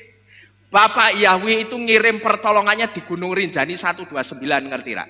Carilah di sini dan engkau akan mendapatkan pertolongan itu. Amin. Haleluya. Ini yang ketujuh. Kemudian yang kedelapan. Torah yang kedelapan dikatakan lo tignov. Jangan mencuri. Sadale tulis kayak ngono ya. Saudara-saudara sekalian, sama seperti halnya perzinahan yang tidak hanya berbicara soal perzinahan jasmani, tapi juga berbicara tentang perzinahan rohani. Demikian pula dengan mencuri, saudara. Mencuri itu tidak hanya ketika seseorang itu jadi klepto atau tukang ngambil, ya, atau tangannya gratil, ya, nek bahasa apa namanya, bahasa prokemnya tanganing gratil. Kalau udah ngerti klepto itu tangan gratil, ya. Gratil rak sadar gitu loh maksudnya. Mencuri itu tidak hanya ketika seseorang itu jadi klepto atau tukang ngambil. Tapi sebetulnya saudara, ini hati-hati. Ini sering terjadi di ranah pelayan-pelayan Tuhan. Sekali lagi saya ulangi, mencuri itu tidak hanya ketika seseorang itu klepto tangannya. Atau ketika seseorang itu jadi tukang ngambil di mana-mana. Tapi ketika seorang pelayan Tuhan, kalau ini saya bicara di ranah pelayanan ya. Ketika seorang pelayan Tuhan itu berharap pujian. Seorang pelayan Tuhan itu berharap aplaus atau tepuk tangan ketika melayani Tuhan. Di sini saudara, sebetulnya pelayan Tuhan itu dia sudah mencuri kemuliaannya Bapak Yahweh. Maka terkadang saya heran ketika ada orang yang tanya sama orang begini saudara. Ketika dia sudah selesai melayani, dia tanya ke orang yang dilayani, atau gampangnya tanya ke jemaatnya. Gimana tadi? Teman-temanmu yang dengar aku khotbah, piye responnya? Apik pora? Saya kadang mikir, lah khotbah apik pora itu bagaimana sih sebetulnya? Gitu loh. Khotbah bagus atau enggak itu kalau menurut saya enggak ada. Yang ada itu khotbah jadi berkat atau enggak, yang benar seperti itu. Sekalipun menegur kalau itu jadi berkat ya lebih bagus daripada khotbah itu membangkit-bangkitkan ngomong berkat-berkat tetapi kenyataannya tidak pernah jadi berkat. Terkadang saya heran, ini orang habis melayani Tuhan tapi kok tanya piye khotbahku apik ora. Saya heran saudara. Maka tadi saya katakan apa di depan? Mencuri itu tidak hanya ketika orang itu tangannya klepto, tapi ketika seorang pelayan Tuhan itu berharap pujian, berharap aplaus tepuk tangan dari audiens yang mendengarkan, sebetulnya dia sedang mencuri kemuliaan Bapak Yahweh. Ingat loh, Hillel bin Syahar atau siapa? Lucifer dulu jatuhnya juga dari mana? Dari seperti ini saudara. Pengen diapain? Pengen dikeploi gitu loh. Pengen dikasih pujian dari siapa? Dari malaikat-malaikat yang lainnya. Maka dia dijatuhkan Bapak Yahweh. Hati-hati. Saudara yang melayani Tuhan di sini. Saya rasa pengalaman-pengalaman pelayan-pelayan Tuhan di sini sudah memberi pelajaran yang berharga untuk kita. Jangan sekali-kali ketika kita melayani, kita berharap pujian dari orang. Maka ketika saya tidak pernah berharap pujian dari orang, saudara tahu, saya bisa dengan lenggang kangkung khotbah. Saya meh khotbah keras negur-negur, atau saya khotbah iman, ya tenang aja. Karena apa? Saya tidak pernah berharap puji-pujian dari orang. Bahkan saya selalu berdoa, tenggelamkan saya di dalam kemuliaan-Mu. Saya mengembalikan segala pujian, hormat dan kemuliaan kepadamu Bapak Yahweh. Karena sebetulnya sesungguhnya Engkaulah yang membuat saya bisa berbicara dengan baik. Karena apa? Jangan sampai ada celah sekecil mungkin untuk saya mencuri kemuliaan Bapak Yahweh. Jadi saudara-saudara sekalian, perhatikan ini baik-baik. Hillel bin Syahar atau Lucifer itu dulu jatuhnya juga dari pengen dipuji, gitu loh saudara-saudara sekalian. Ini yang ke-8, lalu yang ke-9. Torah yang ke-9 dikatakan lo ta'aneh bereha et syaker, yang artinya jangan mengucapkan kesaksian dusta terhadap sesamamu. Nah saudara-saudara sekalian, di Torah yang ke-9 ini kita jangan pernah berpikir kalau pendusta itu cuman tukang bohong. Pendusta itu juga orang-orang yang suka membicarakan atau mengumbar kejelekan orang lain. Dan oleh Bapak Yahweh, orang yang seperti ini, yang suka membicarakan atau ngumbar kejelekannya orang lain, atau saya membahasakan dengan apa? Ngerasani, ini akan disebut orang yang lidahnya apa ini? Lason hara. Apa itu lason hara? Lason hara itu orang yang lidahnya jahat, gitu loh. Lason itu artinya lidah, ha artinya de atau itu, atau yang, ra itu artinya jahat. Jangan saudara berpikir bahwa seorang pendusta itu cuman orang yang tukang bohong, gitu loh. Jangan saudara berpikir seperti itu. Tapi ketika orang itu suka membicarakan kejelekannya orang lain, oleh Bapak Yahweh, orang yang seperti ini akan disebut orang yang lason hara. Kira-kira saudara, apa yang akan dilakukan Bapak Yahweh kepada orang yang lidahnya itu jahat atau lason hara ini? Atau lidah jahat yang suka mengumbar kejelekan orang lain? Kira-kira Bapak Yahweh akan melakukan apa terhadap orang-orang seperti ini saudara? Ya, kita lihat apa yang akan dilakukan Bapak Yahweh kepada orang-orang yang lidahnya jahat. Bapak Yahweh akan membuat orang yang lidahnya jahat tidak akan menikmati hari-hari yang baik. Perhatikan ini baik-baik. Jadi hati-hati. Kalau saudara mendeteksi lidah saudara itu sudah lason hara, saudara suka ngumbar kejelekannya orang lain, atau mungkin saudara itu mulutnya rehilut, Regelut itu mulut yang tidak bisa memfilter tentang kejelekan orang, tapi begitu saja langsung disiarkan kemana-mana. Itu regelut. Kalau lason hara itu yang jahat lidahnya, gitu loh, menghasut dan menentang firman dan sebagainya, itu termasuk lason hara. Dengan orang-orang yang seperti ini, Bapak Yahweh itu akan membuat orang seperti itu tidak akan pernah menikmati hari-hari yang baik. Jadi di sini hati-hati dengan lidah kita supaya kita bisa menikmati hari-hari yang baik bersama dengan Bapak Yahweh. Amin. Kita baca bersama-sama. Alef Kepa atau 1 Petrus 3 ayat yang ke-10 sampai dengan yang ke-12. Yuk kita baca saudara ya. 1 Petrus 3 ayat 10 sampai dengan yang ke-12. Kita baca pelan-pelan ya supaya kita bisa menikmati ayat ini. Alef Bet Gimel. Sebab siapa yang ingin mencintai kehidupan dan melihat hari-hari yang baik, biarlah ia apa itu? Mengekang lidahnya dari yang jahat dan bibirnya agar tidak membicarakan apa itu? Tipu muslihat. Tetapi biarlah dia berbalik dari yang jahat dan melakukan yang baik. Biarlah dia mencari perdamaian dan mengejarnya.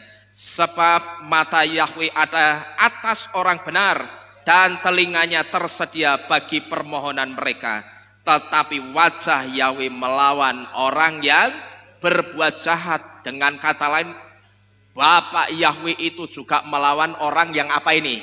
Lason hara. Orang yang seperti ini hari-harinya itu tidak mungkin baik. Saya sudah melihat sendiri saudara. Orang-orang yang lidahnya lason hara, jahat, ganggu pekerjaan Tuhan di tempat ini. Saya perhatikan tidak ada hari-hari dalam kehidupannya yang baik. Ini bukan saya ngeklaim sendiri. Tapi kalau saya ngomong seperti ini karena memang saya melihat sendiri saudara. Bahwa apa yang dikatakan Bapak Yahweh itu akan perang sama orang model seperti ini yang lidahnya jahat. Dan hari-hari orang itu tidak akan dibuat baik. Itu benar-benar terjadi loh saudara. Ya, jadi hati-hati dengan setiap ucapan yang keluar dari lidah kita. Jangan sampai apa yang kita ucapkan itu akan dideteksi Bapak Yahweh sebagai lason hara. Nah, tapi mungkin ada di antara kita yang bertanya begini. Atau katakanlah, bagaimana kalau ada kasus yang seperti ini saudara? Pak, bagaimana kalau saya tahu ada seseorang yang brengsek, dan orang yang brengsek itu dia berusaha mendekati keluarga saya atau orang yang saya kenal. Kira-kira saya juga tidak boleh memberitahukan kebrengsekannya kepada keluarga atau orang yang saya kenal. Supaya jangan sampai saya itu disebut lason hara Pak. Karena kalau sekarang saya sudah dikasih tahu ternyata dengan orang yang lason hara, Bapak Yahweh itu akan membuat hari-harinya menjadi tidak baik. Dan nanti saya takutnya Pak, kalau saya ngasih tahu keluarga saya dan orang-orang yang saya kenal, yang saya kasih tentang kebrengsekannya orang itu, jangan-jangan saya bisa dideteksi Bapak Yahweh lason hara. Wah, saya tidak mau dong Pak. Kalau hari-hari saya itu kemudian dibuat Bapak Yahweh menjadi tidak baik. Saya kan mau hari-hari saya setiap hari dibuat selalu baik oleh Bapak Yahweh. Kira-kira bagaimana saudara? Kalau kita tahu ada orang brengsek dan orang yang brengsek itu coba-coba mendekati keluarga kita.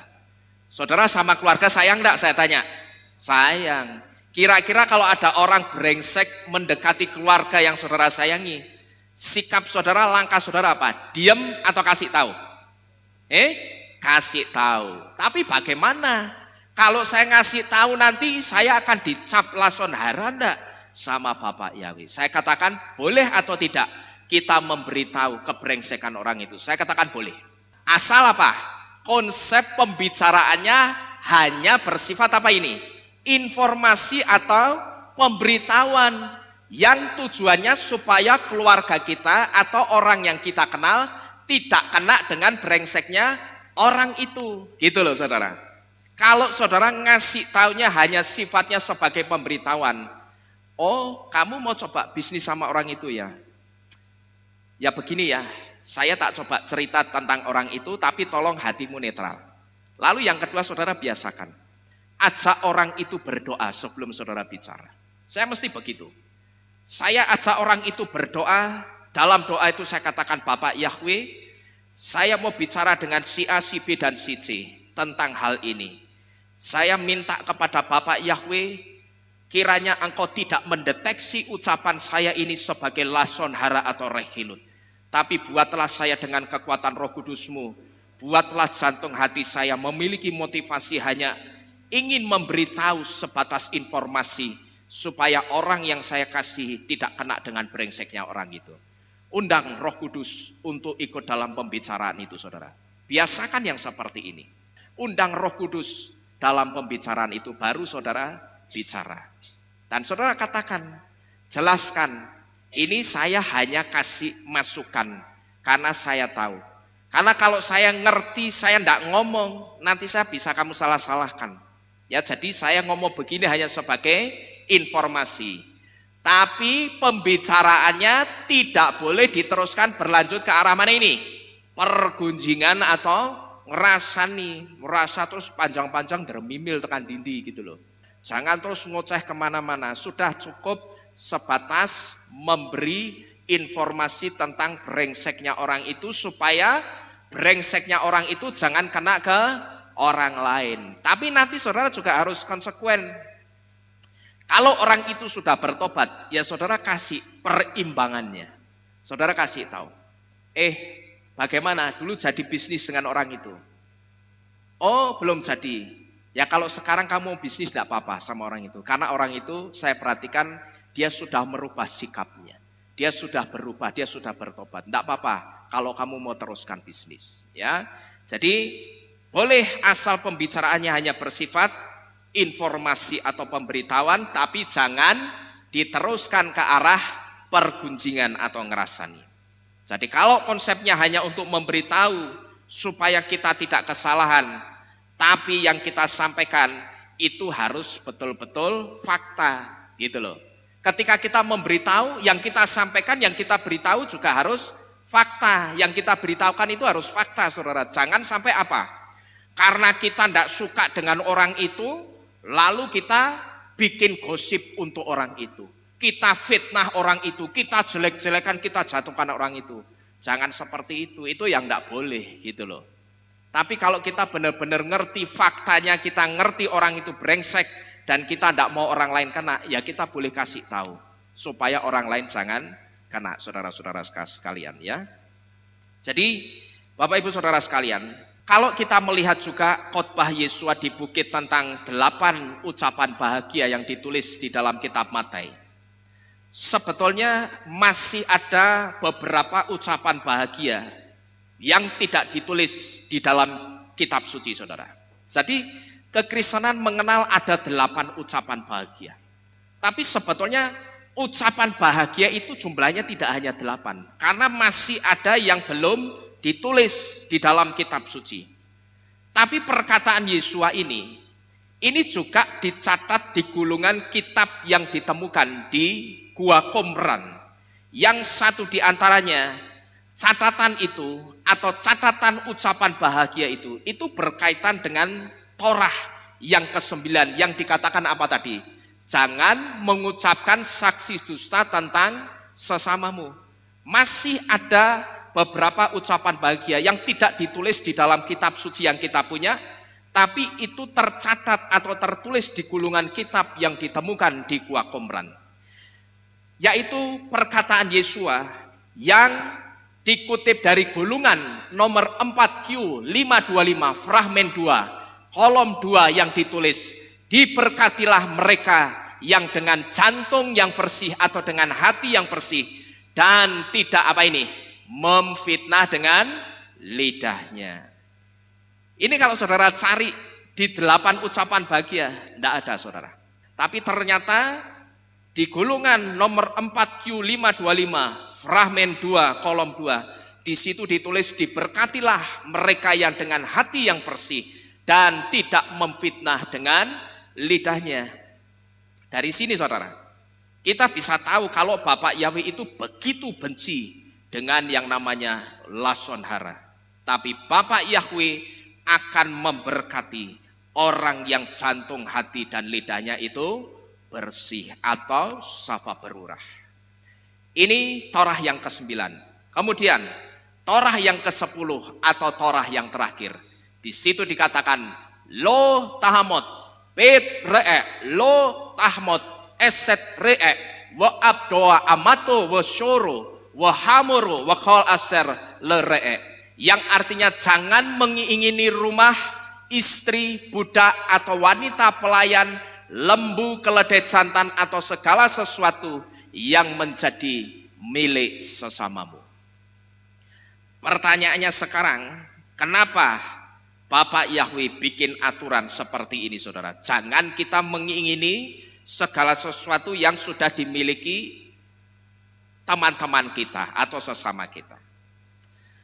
Kalau kita berbicara soal mengingini istri sesama, saya jadi teringat sama nahas, saudara.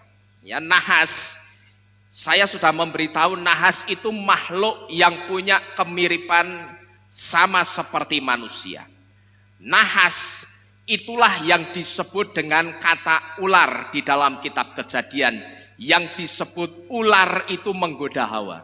Saudara jangan mengira ular yang dimaksud itu ular yang melata yang menggoda Hawa, itu bukan. Ya, tetapi ular di situ ditulis dengan kata nahas. Nahas itu wujudnya persis plek seperti kita, pokok tidak ada bedanya sama sekali. Dia punya dua mata di depan begini, dia punya telinga di samping seperti ini, tangannya seperti kita, tubuhnya, kakinya seperti kita, rambutnya juga seperti kita. Cuman bedanya nahas itu dari kaum binatang atau dari keluarga binatang. Dan binatang itu hanya punya satu level jiwa roh yang disebut dengan nefes, yang berbicara tentang biological life, yang di dalamnya, di mana di dalam biological life atau kehidupan biologis itu hanya ada satu isinya yang disebut dengan naluri. Maka kita mengenal binatang itu hidup dengan apanya? Nalurinya. Maka kalau saudara lihat ayam, kucing, anjing, waktu lihat ada babon atau pejantan lain yang lewat, ayam, kucing sama anjing ini tidak peduli itu babone sopo, pejantane siapa, habis kawin sama siapa, pokok lewat depannya tubruk mesti. Betul saudara? Kenapa kok binatang seperti ini? Karena binatang itu hanya punya satu level jiwa roh yang disebut dengan nefes, yang di dalamnya berbicara tentang biological life atau kehidupan biologis, yang di dalamnya itu hanya ada satu unsur yang disebut dengan naluri. Di Torah yang ke-10 ini saudara, sebetulnya kenapa Bapak Yahweh itu bikin aturan seperti ini, saudara? Wong pengen kok tidak boleh. Ya toh kalau kita renung-renungkan ya, wong pengen duwe pengenan kok tidak entuk gitu loh. Tapi ternyata Bapak Yahweh itu punya maksud. Di Torah yang ke-10 ini sebetulnya Bapak Yahweh itu baik. Bapak Yahweh itu sedang mengingatkan kita bahwa level kita itu tidak sama dengan binatang, tapi kita ada di atasnya binatang. Artinya apa ini? Kita lihat di depan. Manusia diciptakan Bapak Yahweh memiliki 5 level jiwa roh. Yang pertama yaitu nefes, yang berbicara tentang biological life atau kehidupan biologis. Kemudian manusia itu juga diciptakan memiliki ruah yang berbicara tentang emotional life atau kehidupan emosional. Lalu manusia itu juga punya yang namanya neshama, yang berbicara tentang intelligent life atau kehidupan kecerdasan. Manusia punya hayim atau hayah yang berbicara tentang transcendental life atau kehidupan yang melampaui dunia fisik. Ini berbicara tentang dunia-dunia alam supranatural. Lalu manusia itu juga diciptakan memiliki yehida yang berbicara tentang esens atau esensi dari makhluk tersebut. Sedangkan binatang itu cuma punya berapa ini? Satu level jiwa roh yang disebut dengan nefes, yang berbicara tentang biological life atau kehidupan biologis. Maka kita mengenal binatang itu hidup dengan nalurinya, saudara-saudara sekalian. Kenapa kok Bapak Yahweh itu ngomong jangan mengingini semua milik sesamamu? Ya, dengan kata lain Bapak Yahweh itu sedang ngomong apa? Jangan penginan, ojo penginan gitu loh. Kalau ada orang lain punya seperti ini, punya barang ini, ndak usah penginan. Ya, kalau pengen boleh tapi jangan nerjang-nerjang. Terus utang sana, utang sini, ngerampok sana, ngerampok sini, nyuri sana, nyuri sini untuk mendapatkan barang yang persis dengan tetangga kita, itu yang tidak boleh. Kita pengen berdoalah, Bapak Yahweh aku minta karena aku butuh barang yang seperti itu. Kenapa Bapak Yahweh memberitahu kita jangan gampang kita itu pengenan punya sesama kita, saudara? Karena Bapak Yahweh ngerti, saudara, kalau sifat pengenan itu dominan, kita itu bisa jadi seperti apa? Binatang, ngerti? Ya. Kenapa Bapak Yahweh itu bikin aturan jangan mengingini milik sesamamu? Karena kalau kita itu pengenan dan sifat pengenan atau sikap pengenan itu dominan, kita itu akan jadi seperti apa tadi? Binatang. Kita tidak akan peduli yang kita pengen itu punya siapa. Maka tadi saya kasih contoh apa? Ada ayam, anjing, kucing, terus ada babon lewat atau pejantan lewat, tidak peduli. Babon sama pejantannya habis kawin sama siapa tubruk. Pokok lewat ngarepku tak tubruk. Kan gitu, saudara-saudara sekalian. Dan tentunya saudara, Bapak Yahweh memberitahu seperti ini karena kalau orang itu jadi pengenan, orang bisa seperti binatang. Dan ketika orang itu sudah jadi seperti binatang, maka akan hilang yang namanya rasa peduli. Dan tentunya ketika rasa peduli itu tidak ada lagi, inilah yang akan menimbulkan yang namanya niat jahat. Paham saudara-saudara sekalian? Ya, jadi maksud Bapak Yahweh tidak boleh kita pengenan ya seperti itu, step by stepnya, pengertiannya. Kita tidak boleh pengenan supaya tidak apa tadi? Jangan sampai kita seperti binatang. Karena kalau kita sudah seperti binatang, akan hilang yang namanya rasa peduli. Dan ketika rasa peduli itu hilang, akan muncul yang namanya niat jahat. Itulah kenapa Bapak Yahweh melarang orang-orang percayanya itu jangan gampang kepinginan. Coba saudara perhatikan orang ini, saudara. Orang yang selingkuh ini kira-kira karena apa? Coba saya tanya. Ada yang pernah selingkuh enggak di sini? Coba saya tanya, orang yang selingkuh ini karena apa? Orang yang selingkuh ini karena pengen suami atau istrinya orang lain. Lah bukankah ini sama seperti binatang ini, saudara?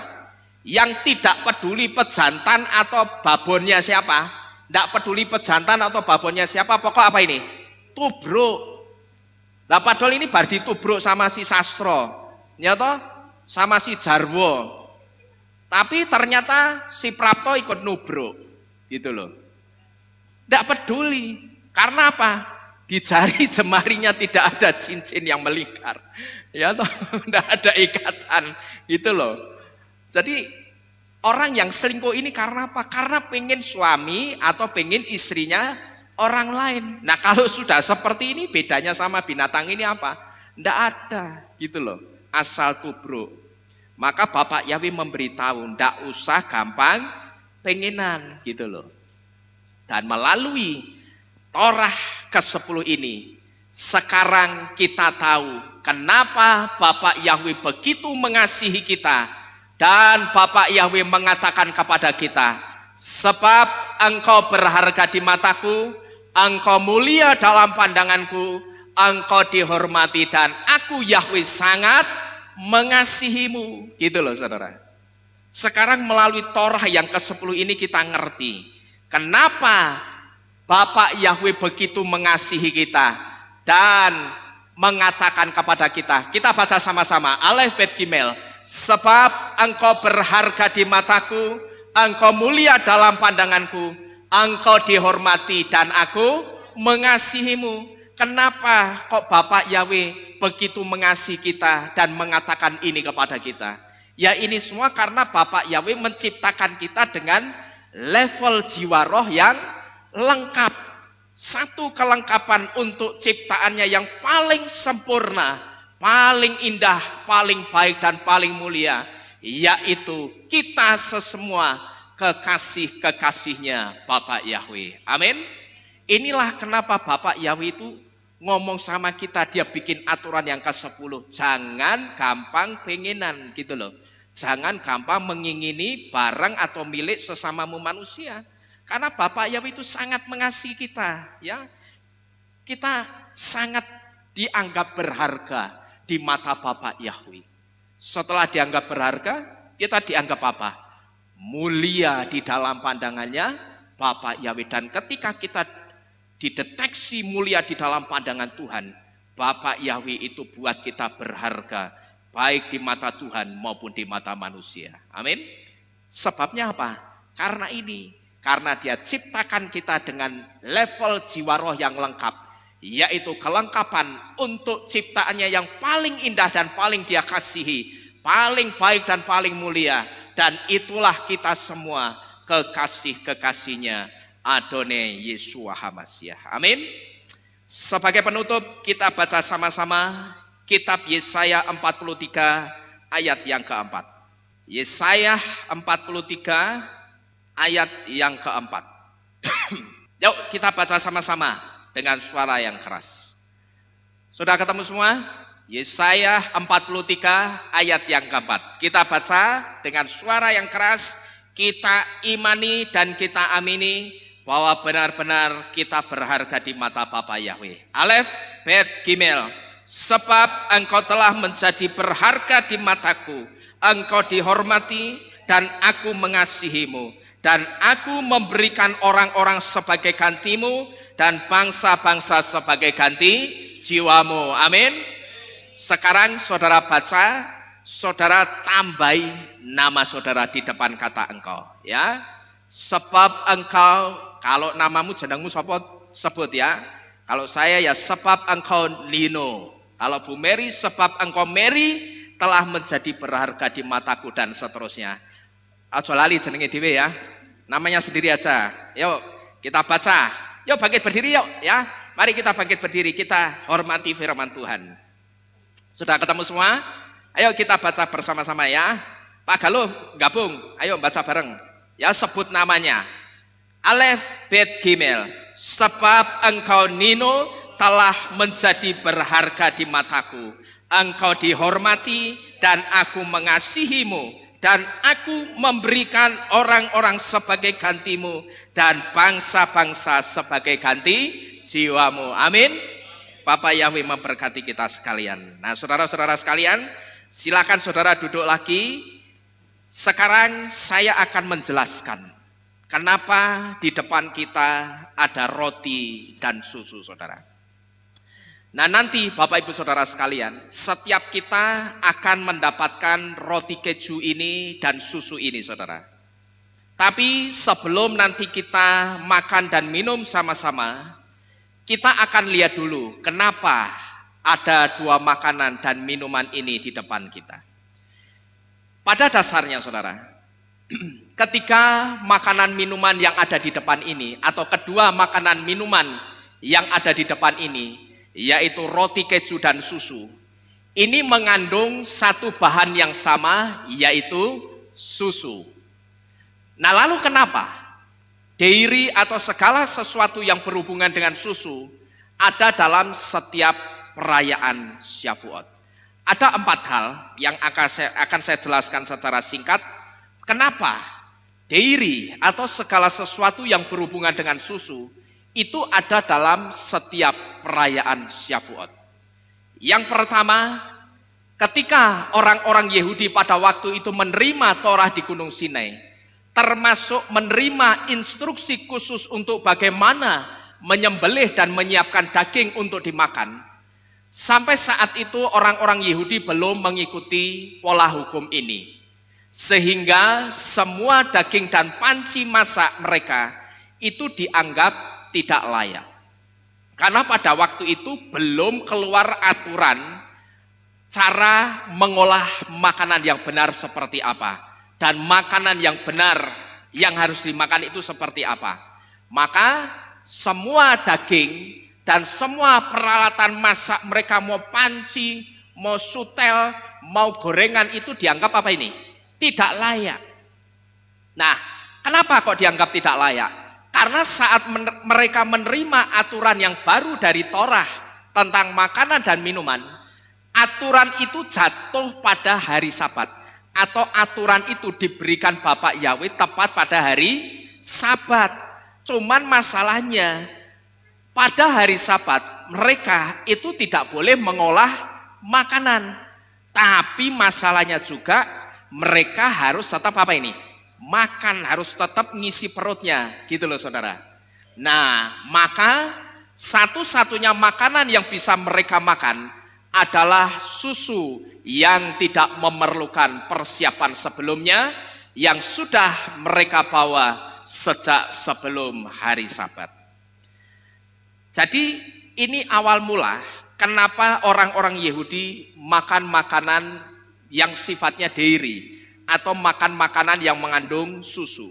Karena pada saat mereka menerima khason atau pewahyuan dari Bapak Yahweh di Gunung Sinai, waktu itu hari Sabat saudara, ngepasi hari Sabat yang tidak boleh dipakai untuk mengolah makanan. Maka karena waktu itu mereka tidak boleh mengolah makanan, mereka minum susu yang mereka bawa sebelum hari Sabat. Sampai di sini dulu saudara paham? Paham ya? Mereka tidak boleh mengolah makanan, sedangkan aturannya baru turun hari itu. Tapi yang jadi masalah, mereka perutnya juga harus tetap diapain? Diisi, dikasih makan. Nah terus bagaimana? Mereka makan dan minum susu yang mereka bawa sebelum hari Sabat, saudara-saudara sekalian.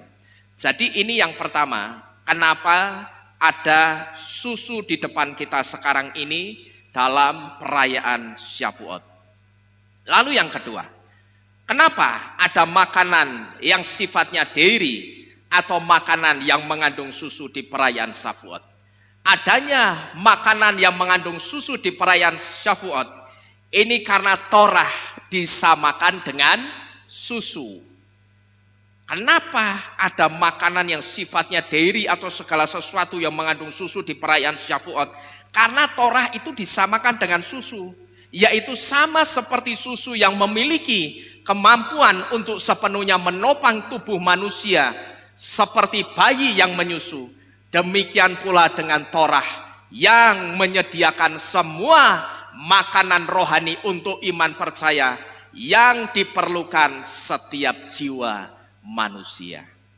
Ya. Yang kedua, kenapa ada makanan yang sifatnya dairy? Itu karena Torah disamakan dengan susu. Kita semua pasti pernah mengalami saudara.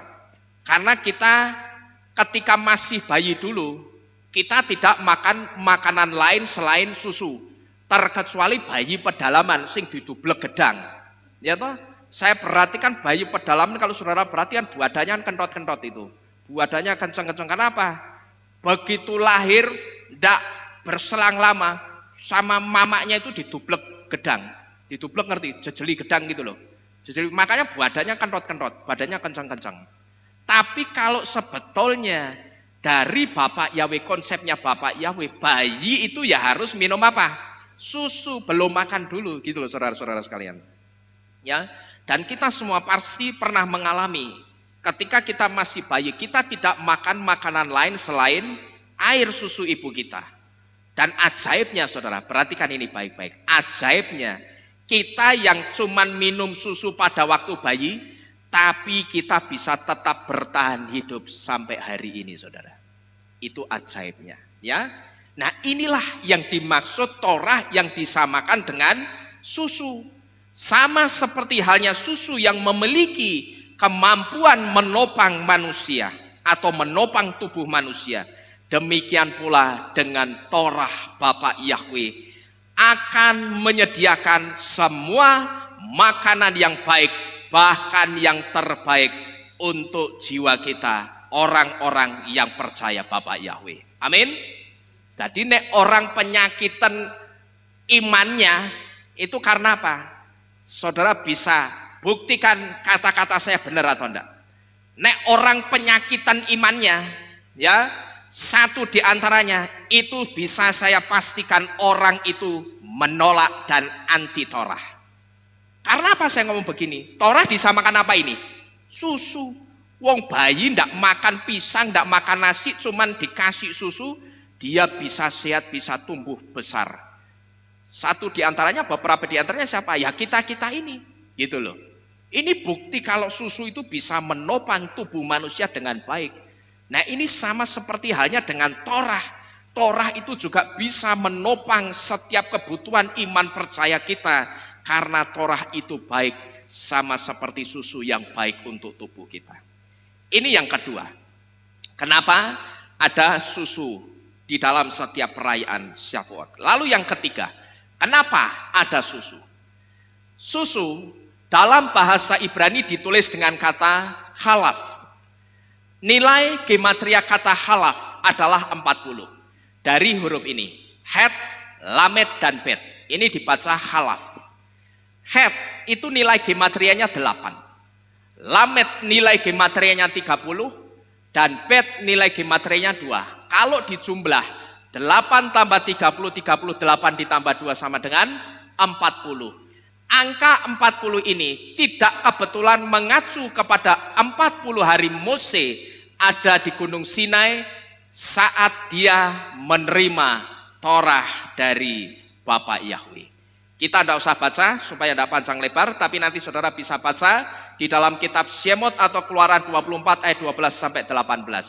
Susu bahasa Ibraninya halaf dan nilai gematrinya halaf 40. 40 mengacu kepada 40 hari Mose ada di Gunung Sinai saat dia menerima Torah dari Bapak Yahweh. Jadi ini kaitan ketiga antara susu dengan perayaan Shavuot. Lalu yang keempat, yang terakhir. Nama lain untuk Gunung Sinai adalah Har Kafnunim, yang artinya puncak gunung yang megah. Sedangkan kata Ibrani untuk keju yang diolah juga dari apa keju itu? Susu. Kata Ibrani untuk keju adalah apa ini? Gevina, yang secara etimologi atau asal usul kata Gevina itu terkait dengan kata har kaf nunim. Saudara perhatikan, ini Gevina, di sini ada kaf nu, ya, gafnu, Gevina. Ada kemiripan enggak? Mirip, ya. Ini dibacanya apa tadi? Coba saudara baca, Gevina. Sedangkan kalau saudara baca sampai di yang saya kasih garis bawah, ini dibacanya gafnu. Gafnu, bisa dibilang begitu. Tapi E-nya itu seperti cengkok, kayak kita ngomong Jumat gitu loh ya, Jumat. Jadi ini gafnu, gafnu. Dan nilai gematria dari Gevina atau keju adalah 70. Dan ini sesuai dengan 70 wajah Torah. Kalau saudara lihat dari nilai gematrianya, Gimel yang menyusun kata Gevina, nilai gematrianya 3, Bet 2, Yod 10, Nun 50, He 5. Kalau dijumlah ketemunya 70. Jadi inilah kenapa dairy atau segala sesuatu yang mengandung susu itu selalu ada di setiap perayaan Shavuot atau Pentakosta. Dari 4 hal ini saudara, nomor 2 adalah alasan kuat kenapa susu ada di setiap perayaan Shavuot. Karena susu itu simbol dari Torah. Tadi susu dikatakan apa? Disamakan dengan Torah. Jadi dengan kita mencintai Torah dan dengan kita melakukan Torah, sebetulnya tanpa saudara sadari, saudara itu sedang memberikan makanan rohani yang terbaik untuk tubuh dan jiwa roh kita. Karena Torah itu seperti apa tadi? Susu yang menyehatkan jiwa kita. Jadi cintailah Torah Yahweh supaya segenap tubuh dan jiwa rohmu akan sehat dan dibuat sehat oleh Bapak Yahweh. Amin. Bapak Yahweh memberkati kita sekalian. Saya undang maju ke depan Pak Hok dan Ibu Rina kemudian Bapak Budi Wijaya dan Ibu Maria untuk bisa membantu saya membagikan roti dan susu ini. Mari kita bersama-sama bangkit berdiri Bapak Ibu Saudara sekalian. Nanti setelah kita menerima roti dan susu, saya akan ajak kita makan bersama-sama. Dan nanti sebelum kita makan, kita akan toskan roti dan susu kita. Ya, yang ditoskan susunya aja, jangan rotinya.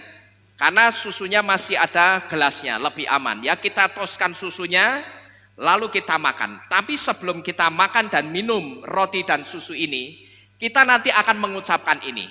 Mah ahafti torateha Yahweh, kal hayom hisihati. Ya, betapa aku mencintai Torahmu Yahweh. Dia menjadi renunganku sepanjang hari. Mari kita bangkit berdiri, Bapak Ibu Saudara sekalian. Kita akan pegang wadah susu dan roti ini. Mari yang pertama kita akan bersama-sama, sudah belum? Sudah ya? Kita akan bersama-sama angkat roti kita. Ya, kita akan makan roti kita bersama-sama setelah kita ucapkan kata-kata yang ada di depan ini. Mari kita angkat bersama-sama dan kita akan makan setelah kita mengucapkan kalimat ini. Alef Bet Gimel, Mah ahafti torateha Yahweh, hal hayom hisihati. Ya, betapa aku mencintai Torahmu Yahweh. Dia menjadi renunganku sepanjang hari. Kita makan dengan percaya. Haleluya. Di dalam nama Bapa Yahweh, dalam nama Adoni Yesua berwah kudus, jadi berkat untuk iman percaya kami. Amin.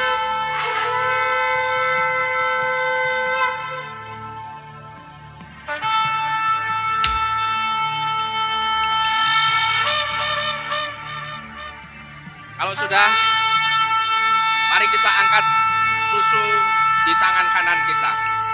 Dan kita akan minum juga setelah kita membaca ini.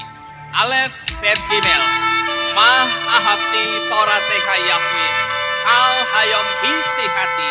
Ya, betapa aku mencintai Torahmu Yahweh. Dia menjadi renunganku sepanjang hari. Di dalam nama Bapa Yahweh, Adonai Yesua berwah kudus, kita minum dan menjadi berkat untuk kesehatan iman percaya kita. Amin. Oh yo tas lali aku. Ya wis tas.